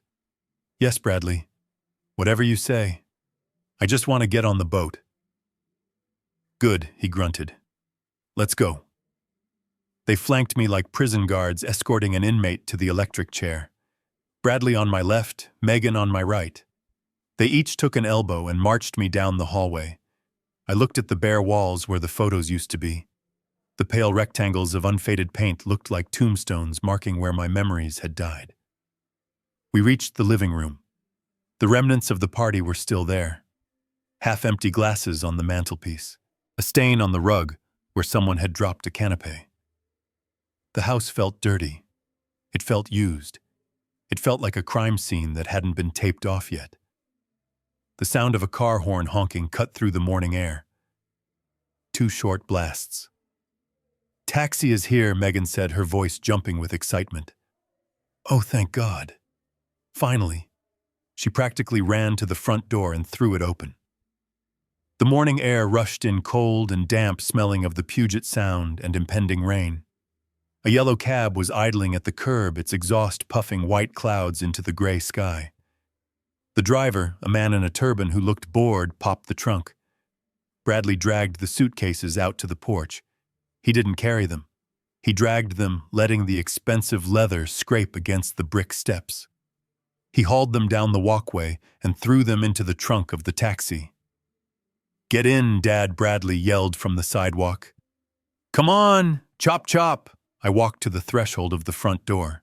I stopped. My hand rested on the doorframe. The wood was cold and smooth.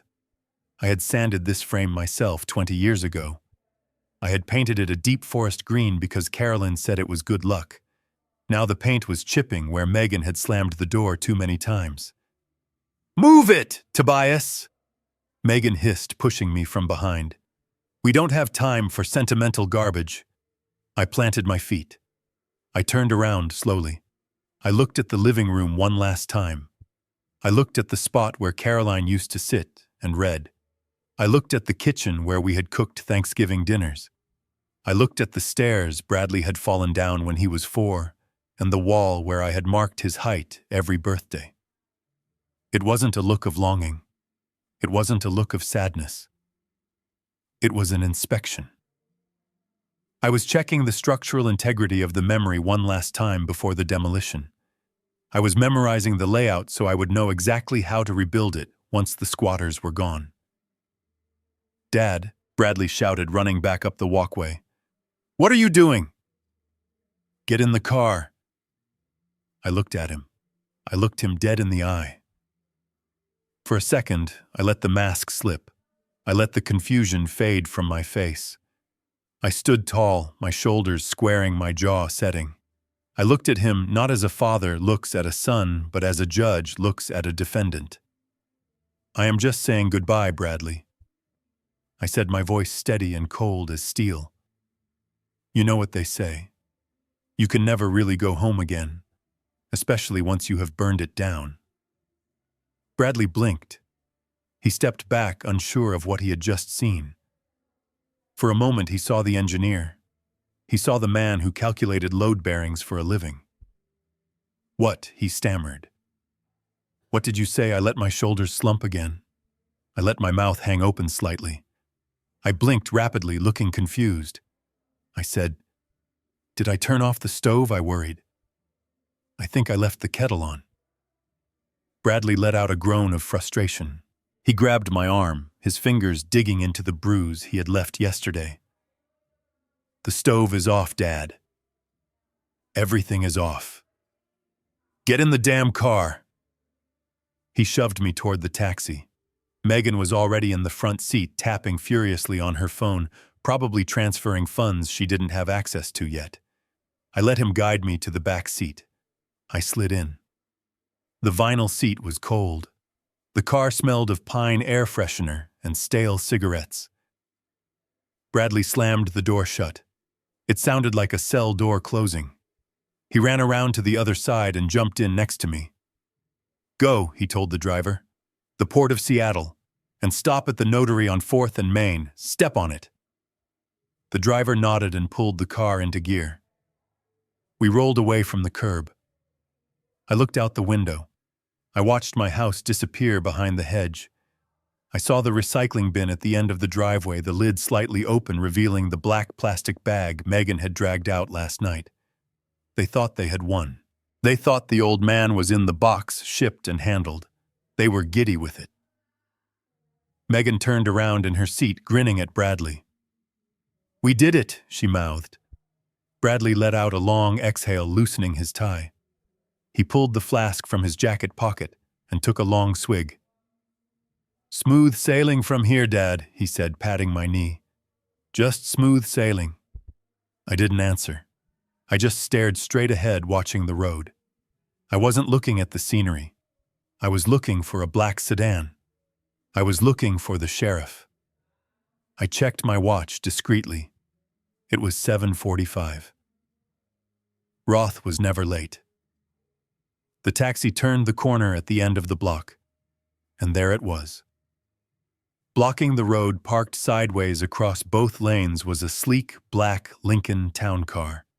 And leaning against the hood, looking like the Grim Reaper in a three-piece suit, was Mr. Roth. Next to him stood a man in a beige uniform with a star on his chest. The taxi driver slammed on the brakes. We skidded to a halt, the tires screeching against the wet pavement. "What the hell?" the driver yelled. Bradley was thrown forward against the seat. He spilled his flask. "What is going on?" Bradley shouted. "Why are they blocking the road?" "Go around them, drive on the lawn." I sat back in my seat. I crossed my legs. I dusted a piece of lint off my beige cardigan. "You can't go around them, son," I said, my voice calm, clear, and utterly devoid of senility. Bradley turned to look at me. His eyes were wide, confused. "Why?" he asked. "Who are they?" I smiled. It was the smile of the wolf who had finally trapped the hunter. "That is the welcoming committee, Bradley, and I believe they are here for you." The taxi driver was swearing a colorful stream of curses as he gripped the steering wheel with white knuckles. The smell of burnt rubber filled the cabin, mixing with the stale scent of pine air freshener and Bradley's fierce sweat. We were stopped dead in the middle of the street, the black Lincoln town car blocking our path like a monolith. "Get out of the way!" Bradley screamed, pounding on the plexiglass divider. "What are you doing? Honk at them, ram them if you have to." "We have a schedule." The driver ignored him. He was staring down the barrel of authority. The man in the beige uniform stepping out of the passenger side of the Lincoln wasn't just a security guard. He was the county sheriff. And the man stepping out of the back seat, adjusting his cufflinks with the calm precision of a surgeon, was Mr. Roth. I watched Roth through the windshield. He looked exactly the same as he did 10 years ago. Tall, skeletal, wearing a suit that cost more than the taxi we were sitting in. He didn't look like a lawyer who saved people. He looked like a lawyer who buried them. "Open the door," I said to the driver. My voice was low, but in the sudden silence of the cabin it sounded like a gavel striking wood. The driver unlocked the doors instantly. "Dad, stay in the car," Bradley ordered, his voice cracking. He reached for my arm, but he missed. I was already moving. I opened the door and stepped out onto the damp pavement. The morning air was crisp and cold, biting at my face, waking up every nerve ending I had suppressed for the last week. I took a deep breath. It tasted like rain and victory. Bradley scrambled out of the other side of the taxi, nearly tripping over his own feet. Megan followed him, her heels clicking frantically on the asphalt. "Who are these people?" Megan hissed, pulling her cardigan tight around her. "Bradley, handle this. We are going to miss the check-in window." Bradley marched toward Roth, puffing out his chest, trying to summon the arrogance that had gotten him through life so far. "Hey, you can't just block the road," Bradley shouted, pointing a shaking finger at Roth. "My father is an elderly man. He has a medical condition. You are upsetting him. I am calling the police." Roth didn't even blink. He simply tilted his head toward the sheriff standing next to him. The sheriff rested his hand on his belt, his expression bored but watchful. "I believe the police are already here," Mr. King, Roth said. His voice was like dry leaves scraping over concrete. "And as for your father's medical condition, I would say his prognosis has improved remarkably in the last 5 minutes." Bradley stopped. He looked from Roth to the sheriff, then back to the taxi where I was standing. He looked confused. He looked like a man trying to read a map in a language he didn't speak. "Who are you?" Bradley demanded. "I am Tobias King's legal counsel," Roth said smoothly, "and I am here to serve you with a restraining order and an immediate eviction notice." Megan let out a sound like a deflating tire. "Eviction? What are you talking about? We live there. We are taking care of him." Roth reached into his jacket pocket and pulled out a folded document. He held it out, not to Bradley, but to me. "Good morning, Tobias," Roth said. "The protocol is active. The assets are frozen." The locks are being changed as we speak. I walked toward them. I didn't shuffle. I didn't use the cane. I left it leaning against the taxi, a prop in a play that had just closed its curtains. I walked with the long, confident strides of the man who had overseen the construction of the mesmerizing skyline behind us. I took the paper from Roth. I didn't look at it. I knew what it said. I looked at Bradley. My son's mouth was hanging open. He was staring at me as if I had just grown a second head. He was looking for the tremor in my hands. He was looking for the cloudy, confused eyes. He found neither. "Dad," he whispered. "What? What is happening? Why are you standing like that?" I reached into the inside pocket of my beige cardigan. Bradley flinched, perhaps thinking I was reaching for a weapon. In a way, I was. I pulled out the envelope he had given me yesterday. The glossy, expensive envelope containing the ticket to Alaska. The ticket to my exile. I held it up so he could see it. The morning light caught the gold foil lettering. Royal Alaska Cruise Line. "You gave me this, Bradley," I said. My voice was steady. It was the voice I used when I had to tell a contractor that his concrete pour was substandard and had to be ripped out. "You told me it was a gift. You told me it was for my health." Bradley swallowed hard. "It is, Dad. It is a gift. We just want you to relax." I nodded slowly. "You wanted me to go on a trip," I said. "You wanted me to sail away into the sunset so you could strip the copper wiring out of my life. You wanted a one-way ticket." I ripped the envelope in half. The sound was loud in the quiet street. Megan gasped. The taxi driver leaning out his window watched with wide eyes. I put the two halves together and ripped them again and again. I turned the ticket into confetti. I opened my hand and let the pieces fall. The wind caught them, scattering them across the wet asphalt like dirty snow. "I am not going anywhere, Bradley," I said. Bradley looked at the pieces of paper on the ground. He looked at the sheriff. He looked at Roth. And then he looked at me. And for the first time, he really saw me. He saw the anger. He saw the intelligence. He saw the trap closing. "But the house," Bradley stammered. "The loan. Mr. Cross, I promised him." "You promised him collateral you do not own," I cut him off. "You promised him a house that belongs to a trust that just revoked your beneficiary status 5 minutes ago." Megan stepped forward, her face twisted in a mask of fury. "You senile old bat," she screamed. "You don't know what you are doing. You signed the papers." "We have witnesses. You are confused." Roth stepped forward, smooth as a viper. "Mrs. King, I would advise you to lower your voice. The sheriff is currently holding a warrant for your arrest regarding the fraudulent credit card applications and the theft of property. Specifically, the jewelry you attempted to pawn last week. We have the surveillance footage." Megan's mouth snapped shut. She went pale, her hands clutching her purse as if she could hide the evidence inside. Bradley turned to me, his eyes filling with tears. They were the same fake tears he had used yesterday, but now they were edged with real terror. "Dad, please," he begged. "You can't do this. I am your son. I am in trouble. Serious trouble. If I don't get that loan, if I don't get the house, these people, they will kill me." I looked at him. I looked at the man who had looked me in the eye and lied about loving me. I looked at the man who had tried to drug me with coffee just 12 hours ago. I reached into my other pocket. I pulled out another envelope. This one wasn't glossy. It was plain white legal stationery. "I didn't buy a ticket for myself, Bradley," I said.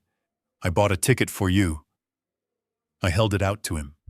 He took it with shaking hands. He opened it. It wasn't a cruise ticket. It was a bus ticket. A one-way bus ticket to a town 3 states over where I knew there was a halfway house that took in charity cases. And inside the envelope behind the ticket was a copy of the default notice on the angel investor loan. The loan he thought he had with a Hong Kong bank. The loan he actually had with me. "You are right, son," I said softly. "You are in trouble. You are in default. And as the primary lender on your business loan, I am calling in the debt. Immediately." Bradley stared at the paper. He read the name of the lender. King Holdings, LLC. "You," he whispered. "It was you the whole time. I was the safety net, Bradley," I said. "I was the floor you were standing on, and you tried to tear me up with a crowbar." I took a step closer to him. I leaned in just like he had leaned in to threaten me at the dinner table. "I am not going to Alaska," I said, my voice cold as the glacier he wanted me to see. "I am going back to my house. I am going to sit in my chair, and I am going to watch the football game." I pointed at the sheriff. "But you are going on a trip. You and Megan. The sheriff is going to escort you off the premises. You have 1 hour to remove your personal effects from my property. Anything left after 60 minutes goes into the trash, just like you did with your mother's photos." Megan lunged at me. "You old bastard!" The sheriff moved faster than a man his size should. He stepped between us, his hand resting on his holster. "Ma'am, step back," the sheriff ordered, "or you will be leaving in the back of my car, not the taxi." Megan froze. She looked at Bradley, waiting for him to fix it, waiting for him to spin a lie to charm his way out. But Bradley was broken. He was staring at the torn pieces of the cruise ticket on the ground, realizing that the only thing that had sailed was his life. I turned to Roth. "Mr. Roth, please ensure the locks are changed by noon. And cancel the internet. I don't want them using my Wi-Fi to look for a divorce lawyer." "Consider it done, Tobias," Roth said, a rare thin smile touching his lips. I turned back to the taxi driver who was watching the scene with popcorn-eating intensity. "Driver," I said, "take me home." "But—" "The gentleman," the driver asked, pointing at Bradley. "The gentleman is not coming," I said. "He has missed the boat." I got back into the taxi. I slammed the door. I didn't look back at them. I didn't look at my son crying in the street, or my daughter-in-law screaming at a lawyer. I looked forward. The taxi made a U-turn, the tires crunching over the confetti of the cruise ticket. As we drove away, leaving them standing in the cold morning mist with the police, I felt a weight lift off my chest. It was the weight of a 20-year lie. The lie that I could save him. I rolled down the window and let the cold air hit my face. It felt good. It felt like freedom. I wasn't going to Alaska. I was going home. And for the first time in a long time, it was actually going to be mine. The silence on the street was absolute, broken only by the distant wail of a siren that seemed to be getting closer, a fitting soundtrack for the dismantling of my son's life. Bradley stood on the wet pavement, the bus ticket to nowhere fluttering in his hand like a dead leaf. He looked at the paper, then at me, his eyes darting back and forth, as if trying to find the punchline to a joke he didn't understand. But this wasn't a joke. This was an audit. Mr. Roth stepped forward, his Italian leather shoes making a crisp sound on the asphalt. He opened the leather binder he had been holding under his arm. It was thick, filled with the paperwork that represented the structural demolition of Bradley's existence. Roth didn't look at Bradley with pity. He looked at him with the boredom of an executioner who had a lunch reservation to get to. Mr. Bradley King Roth began, his voice projecting clearly in the morning air. "We need to discuss the matter of the residence at 442 Skyline Drive. Specifically, your unauthorized attempt to leverage said property as collateral for a high-risk loan with Mr. Cross and his associates." Bradley blinked, his face flushing a deep, ugly red. I haven't signed anything yet," Bradley stammered. "It was just a conversation. You can't evict me for a conversation. And anyway, Dad said the house was mine. He said he was leaving it to me." "That is a verbal contract." I shook my head slowly. "I never said it was your son. I said you could live there.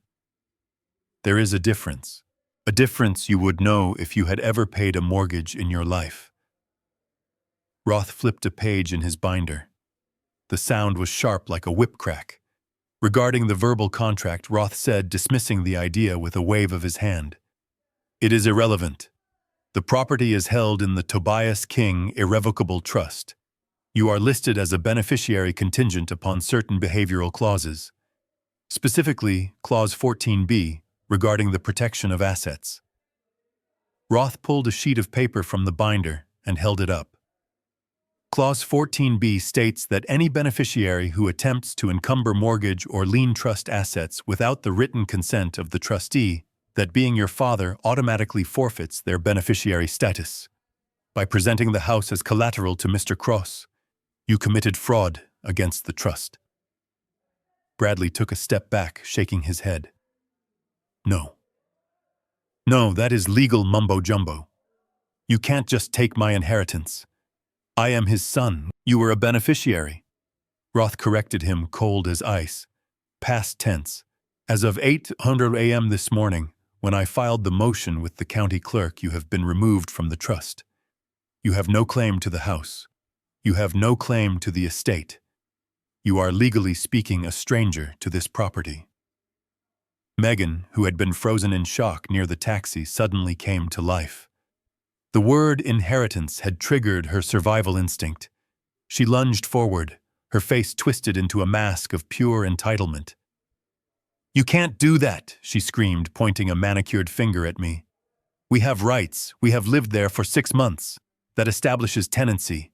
You have to give us 30 days' notice. You have to go through the courts. We aren't going anywhere.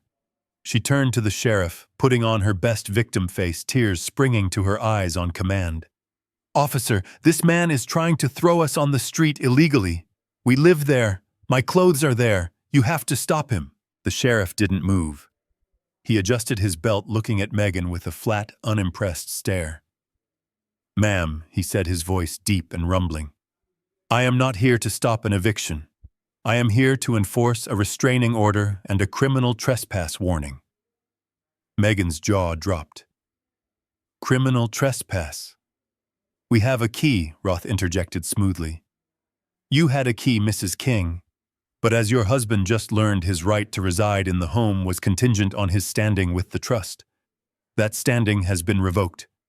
Furthermore, since you have been using Mr. King's credit cards without authorization to fund your lifestyle, your presence in the home is no longer that of a guest. It is that of an intruder who is actively stealing from the homeowner. Stealing? Megan shrieked. I was buying groceries. I was buying things for the house. Roth pulled another paper. A credit card statement. He held it up. $4,000 at Nordstrom, Roth read. $2,000 at the Diamond Spa, $600 at a sushi restaurant in downtown Seattle, while Mr. King was eating leftovers at home. That doesn't look like groceries, Mrs. King. That looks like grand larceny. Megan went pale. She looked at Bradley, waiting for him to defend her, but Bradley was staring at his feet, defeated. So the sheriff continued, stepping forward. Here is how this works.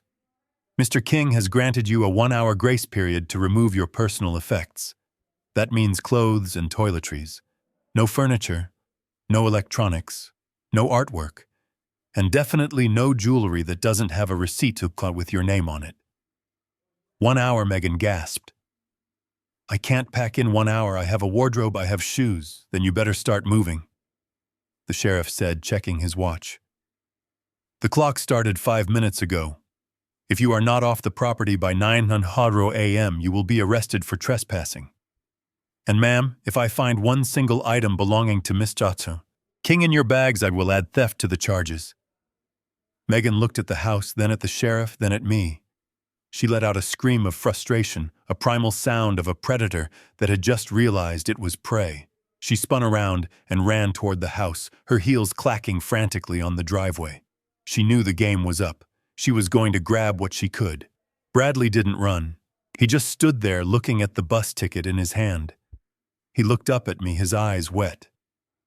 Dad, he whispered. The company. My business. I can't. I can't lose the house. I used the company credit line to pay the deposit on the new office. If I lose the collateral, the bank will call the loan. I will go bankrupt. I looked at him. I remembered the day he started his company. I had given him the seed money. I had introduced him to his first clients. I had built the foundation he was standing on. You are already bankrupt, Bradley, I said softly. You just haven't checked your phone yet. Bradley frowned. He reached into his pocket and pulled out his smartphone. He tapped the screen. I saw his brow furrow. He tapped again harder. What? He muttered. Then a notification chime pinged. It was loud in the quiet street. Then another, and another. A cascade of digital alerts. Bradley stared at the screen, his face draining of all color. He looked like he was going to be sick. My cards, he whispered. They are all declined. The company account.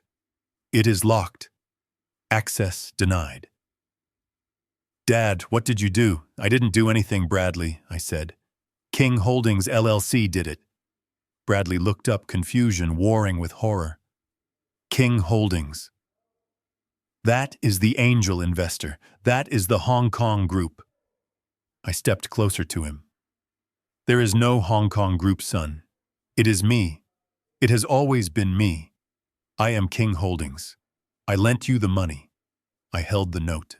And the terms of that loan stated clearly that if you engaged in any criminal activity or attempted to defraud the lender, the loan would be in default immediately. Bradley shook his head, backing away. No, that is impossible. You are just a retired engineer. You fix bridges. You don't run a private equity firm. I fixed bridges so people like you could cross them, I said.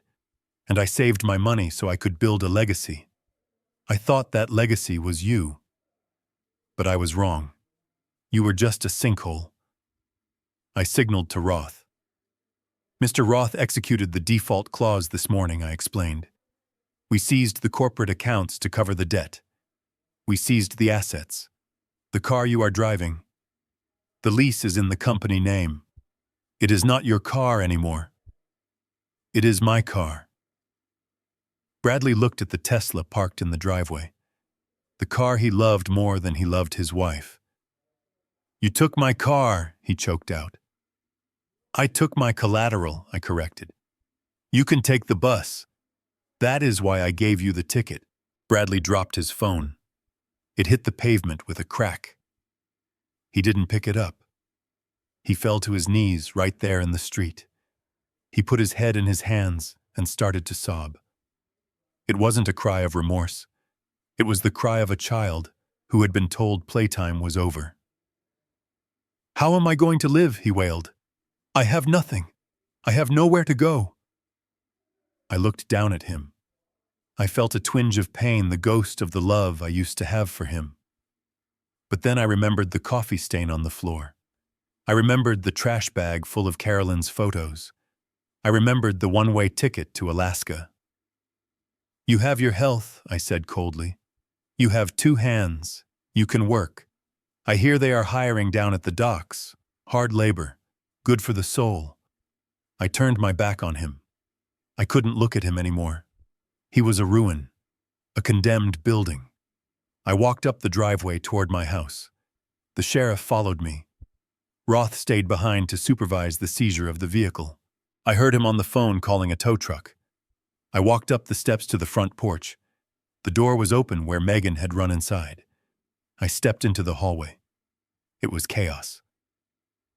Megan was running back and forth from the bedroom to the living room, throwing clothes into garbage bags. She was screaming curses, throwing hangers on the floor. She was stripping the house like a locust. She saw me standing in the doorway and stopped. She was holding a silver vase, one of the few things of value left in the living room. Put it down, Megan, I said. She clutched the vase to her chest. It is mine. You gave it to us for Christmas. I gave it to the couple who lived here, I said. That couple doesn't exist anymore. Put it down, or the sheriff will add it to the evidence list. The sheriff stepped into the hallway, his presence filling the space. He didn't say a word. He just looked at the vase, then at Megan's hands. She screamed a sound of pure frustration and threw the vase onto the sofa. It bounced harmlessly onto a cushion. "I hate you," she yelled. "I hope you die alone in this big empty house." I smiled. It was a genuine smile. "I won't be alone, Megan. I will have my memories. And I will have my peace. Something you will never have because you will always be looking for the next person to use." She grabbed her bags, 2 black plastic sacks filled with designer clothes she could no longer afford to dry clean. She dragged them toward the door, shoving past me. "Move, old man," she spat. I stepped aside. I let her pass. I watched her drag her life out onto the porch. Bradley was still on his knees in the driveway. Megan didn't stop to help him. She didn't comfort him. She walked right past him, dragging her bags toward the street. "Get up, Bradley," she yelled at him. "Call an Uber. We are going to my mother's." Bradley looked up at her, his face streaked with tears. "My mom hates me," he whispered. "Then we are going to a motel. Just get up, you are pathetic." She kept walking. She left him there. She didn't care about him. She only cared that the ride was over. I watched them go. The sheriff stood beside me on the porch. "Do you want me to stay until the locksmith gets here, Mr. King?" the sheriff asked. "No, Sheriff," I said. "Mr. Roth can handle it. I think I am going to make some coffee." The sheriff nodded. He tipped his hat. "Good luck, Mr. King." I watched him walk down the driveway to his car. I watched the tow truck pull up and hook the Tesla. I watched Bradley finally stand up, pick up his bus ticket, and start walking down the street, trailing behind his wife like a lost puppy. I closed the front door. The sound was solid, heavy, final. I locked it. I turned around and looked at my house. It was messy. There were garbage bags in the hallway. There was a coffee stain on the dining room rug. The walls were bare. But the air was different. It was lighter. The toxic pressure was gone. I walked into the kitchen. I filled the kettle. I put it on the stove. I listened to the water heat up. I was 67 years old. I had a house that was paid for. I had a fortune in the bank. And I had the rest of my life. I walked to the living room window and looked out at the view Megan had coveted so much. The Seattle skyline rose in the distance, gray and steel against the clouds. It was beautiful. I wasn't going to Alaska. I was right where I belonged. And for the first time in a long time, the foundation felt solid. I stood at the bay window of my living room. The one Megan had complained was drafty and outdated. I held a mug of fresh hot coffee in my hand, the steam rising against the glass. Outside, the drama was unfolding on the sidewalk, with the kind of poetic justice that usually only exists in fiction. But this was real, and it was spectacular. Bradley and Megan were standing on the curb surrounded by 4 black plastic garbage bags. The irony was so sharp it could cut diamonds. Those were the exact same heavy-duty contractor bags Megan had used the night before to throw away my wife's photo albums and my oak box. Now those bags contained her entire wardrobe. Her designer shoes were jumbled together with her hair dryers and her skincare products, all shoved into plastic sacks that smelled of desperation. They looked like refugees from a reality show that had been canceled mid-season. Bradley was pacing back and forth, his tie undone, his expensive Italian loafers scuffing against the concrete. He was frantically tapping on his phone, trying to make a call. I saw him hold the device up to the sky as if searching for a signal that would save him. But the only signal he was going to get was a busy tone. I had already cut the family plan. Then his phone rang. I could hear the shrill tone even through the double-paned glass. Bradley grabbed it with both hands, answering it like it was a lifeline. "Mr. Cross," I saw him shout, his voice thin and hysterical. "Thank God you called." Listen, there has been a terrible misunderstanding. My father, he is having a breakdown. He is confused. The collateral is safe. I just need a few days to sort out the paperwork." He stopped. He pulled the phone away from his ear, wincing.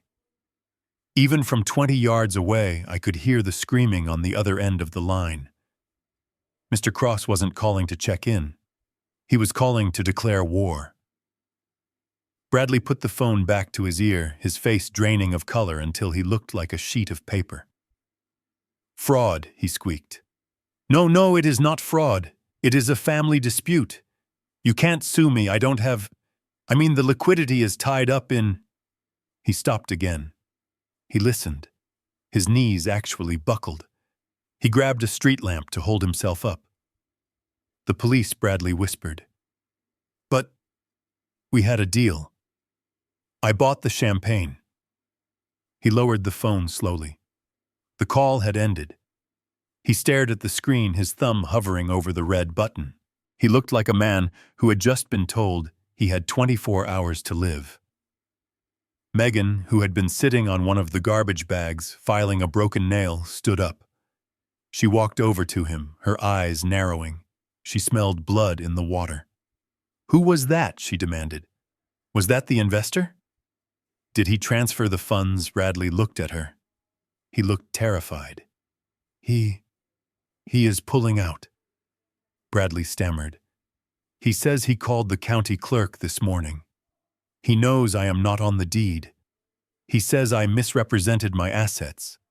He is filing a lawsuit, Megan, for fraud. He is calling the district attorney." Megan stared at him. Her face didn't crumble. It hardened. It turned into a mask of pure, unadulterated contempt. "The district attorney," she repeated, her voice rising to a shriek.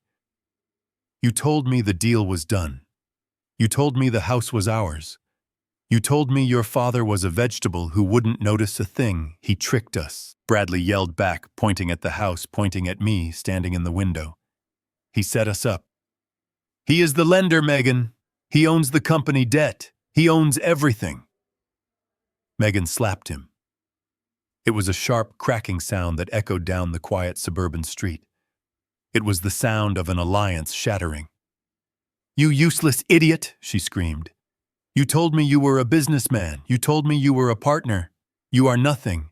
You are a 40-year-old man living on an allowance from his daddy. And now you have lost that too." "I tried," Bradley whined, holding his cheek. "I did everything you said. I got the papers. I booked the cruise. It was your idea to throw out his stuff. That is what set him off, my idea." Megan laughed, a cruel barking sound. "Oh, do not pin this on me. You are the one who gambled the company credit line. You are the one who owes money to people who break legs for a living. I was trying to save us. I was trying to get us a liquid asset before you ended up in a ditch." She turned away from him, pulling her phone out of her pocket. She started typing furiously. "Who are you calling?" Bradley asked, wiping his nose with his sleeve. "Is it a lawyer? Do you know a criminal defense guy? I am calling an Uber." Megan spat, not looking up. "An Uber." Bradley asked, a flicker of hope in his eyes. "Okay.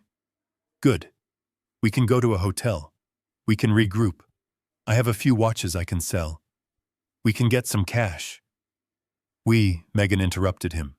She looked up from her phone, her eyes cold as ice. "There is no we, Bradley. I am going to my mother's house. Alone." Bradley stared at her. "But you can't leave me. I have nothing. He took my car. He took the cards." "I have a bus ticket, Megan." "A bus ticket? You have a bus ticket," she corrected him. "I have a future, and it does not involve visiting you in prison." She hit the button on her screen. "Your ride is 5 minutes away," she read aloud. "Correction, my ride." Bradley grabbed her arm. "You can't do this. We are married, in sickness and in health. For richer or poorer, we are poorer," Megan screamed, shaking him off.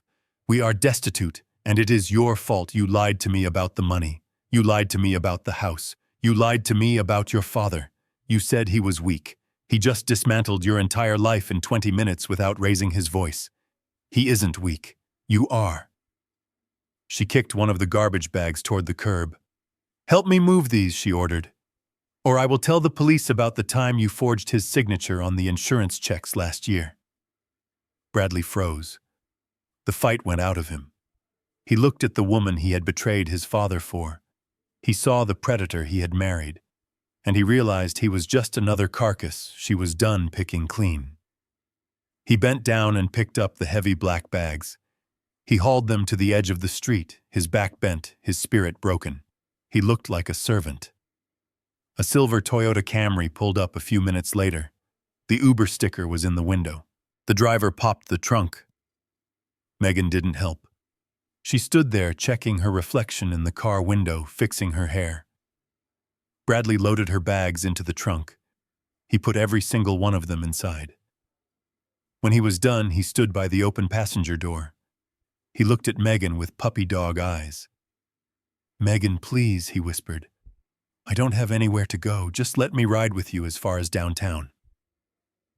Please." Megan looked at him. She looked at the house. She looked up at the window where I was standing. Our eyes locked for a second. She didn't look ashamed. She looked angry that she had lost. She looked back at Bradley. "You have a ticket," she said. "Use it." She got into the car and slammed the door. She didn't look back. The car pulled away, accelerating a little too fast, leaving tire marks on the asphalt. Bradley stood there on the curb. He was alone. The street was empty. The show was over. He looked down at his hands. He was holding the envelope I had given him, the plain white envelope. He opened it. He pulled out the bus ticket. He looked at the house one last time. I raised my coffee mug in a silent toast. Bon voyage, son. He dropped his head. He turned around and started walking. He walked past the neighbors who were peeking out from behind their curtains.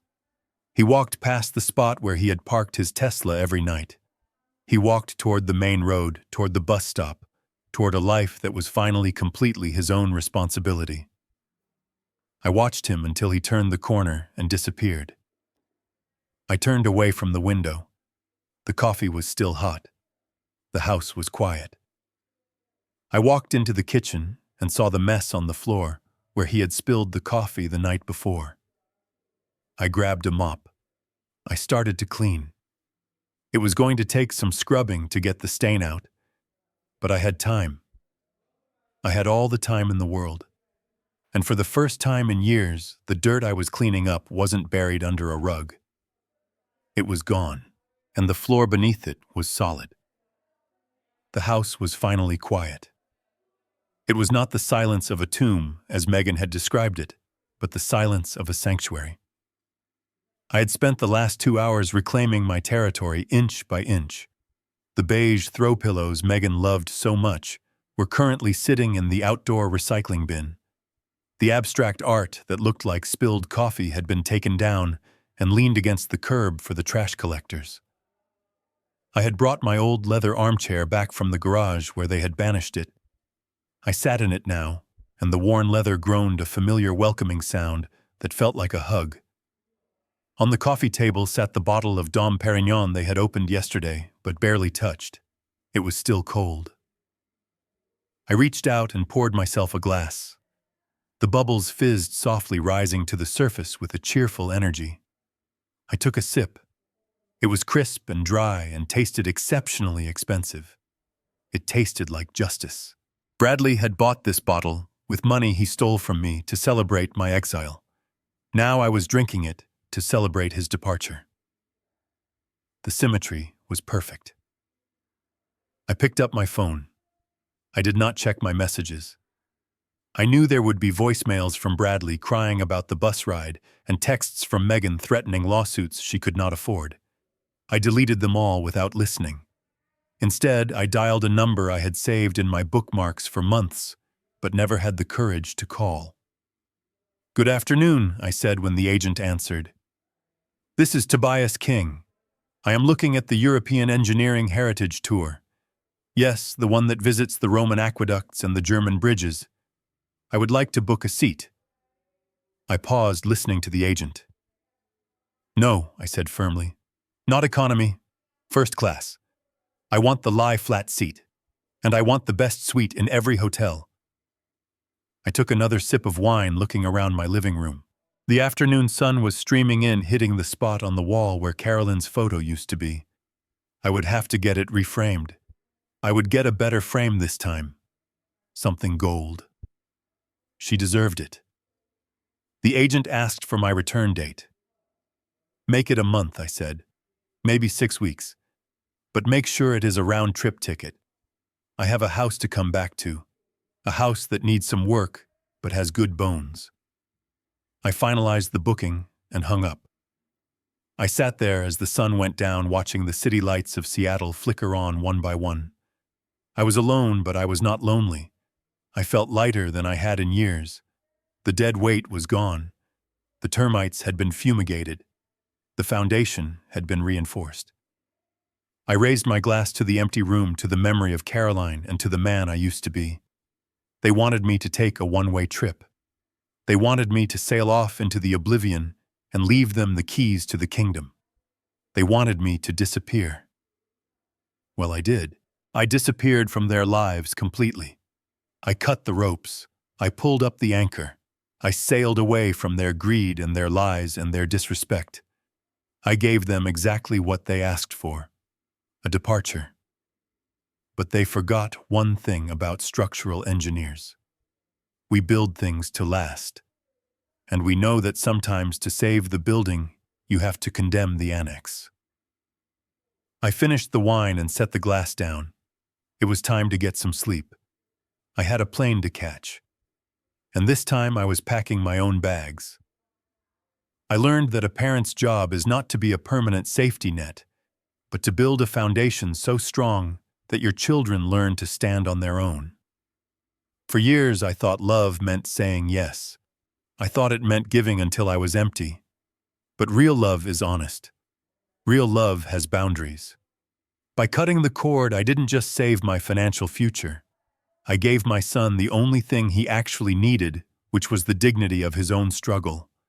You cannot carry someone who refuses to walk. Sometimes you have to let go so you can both survive.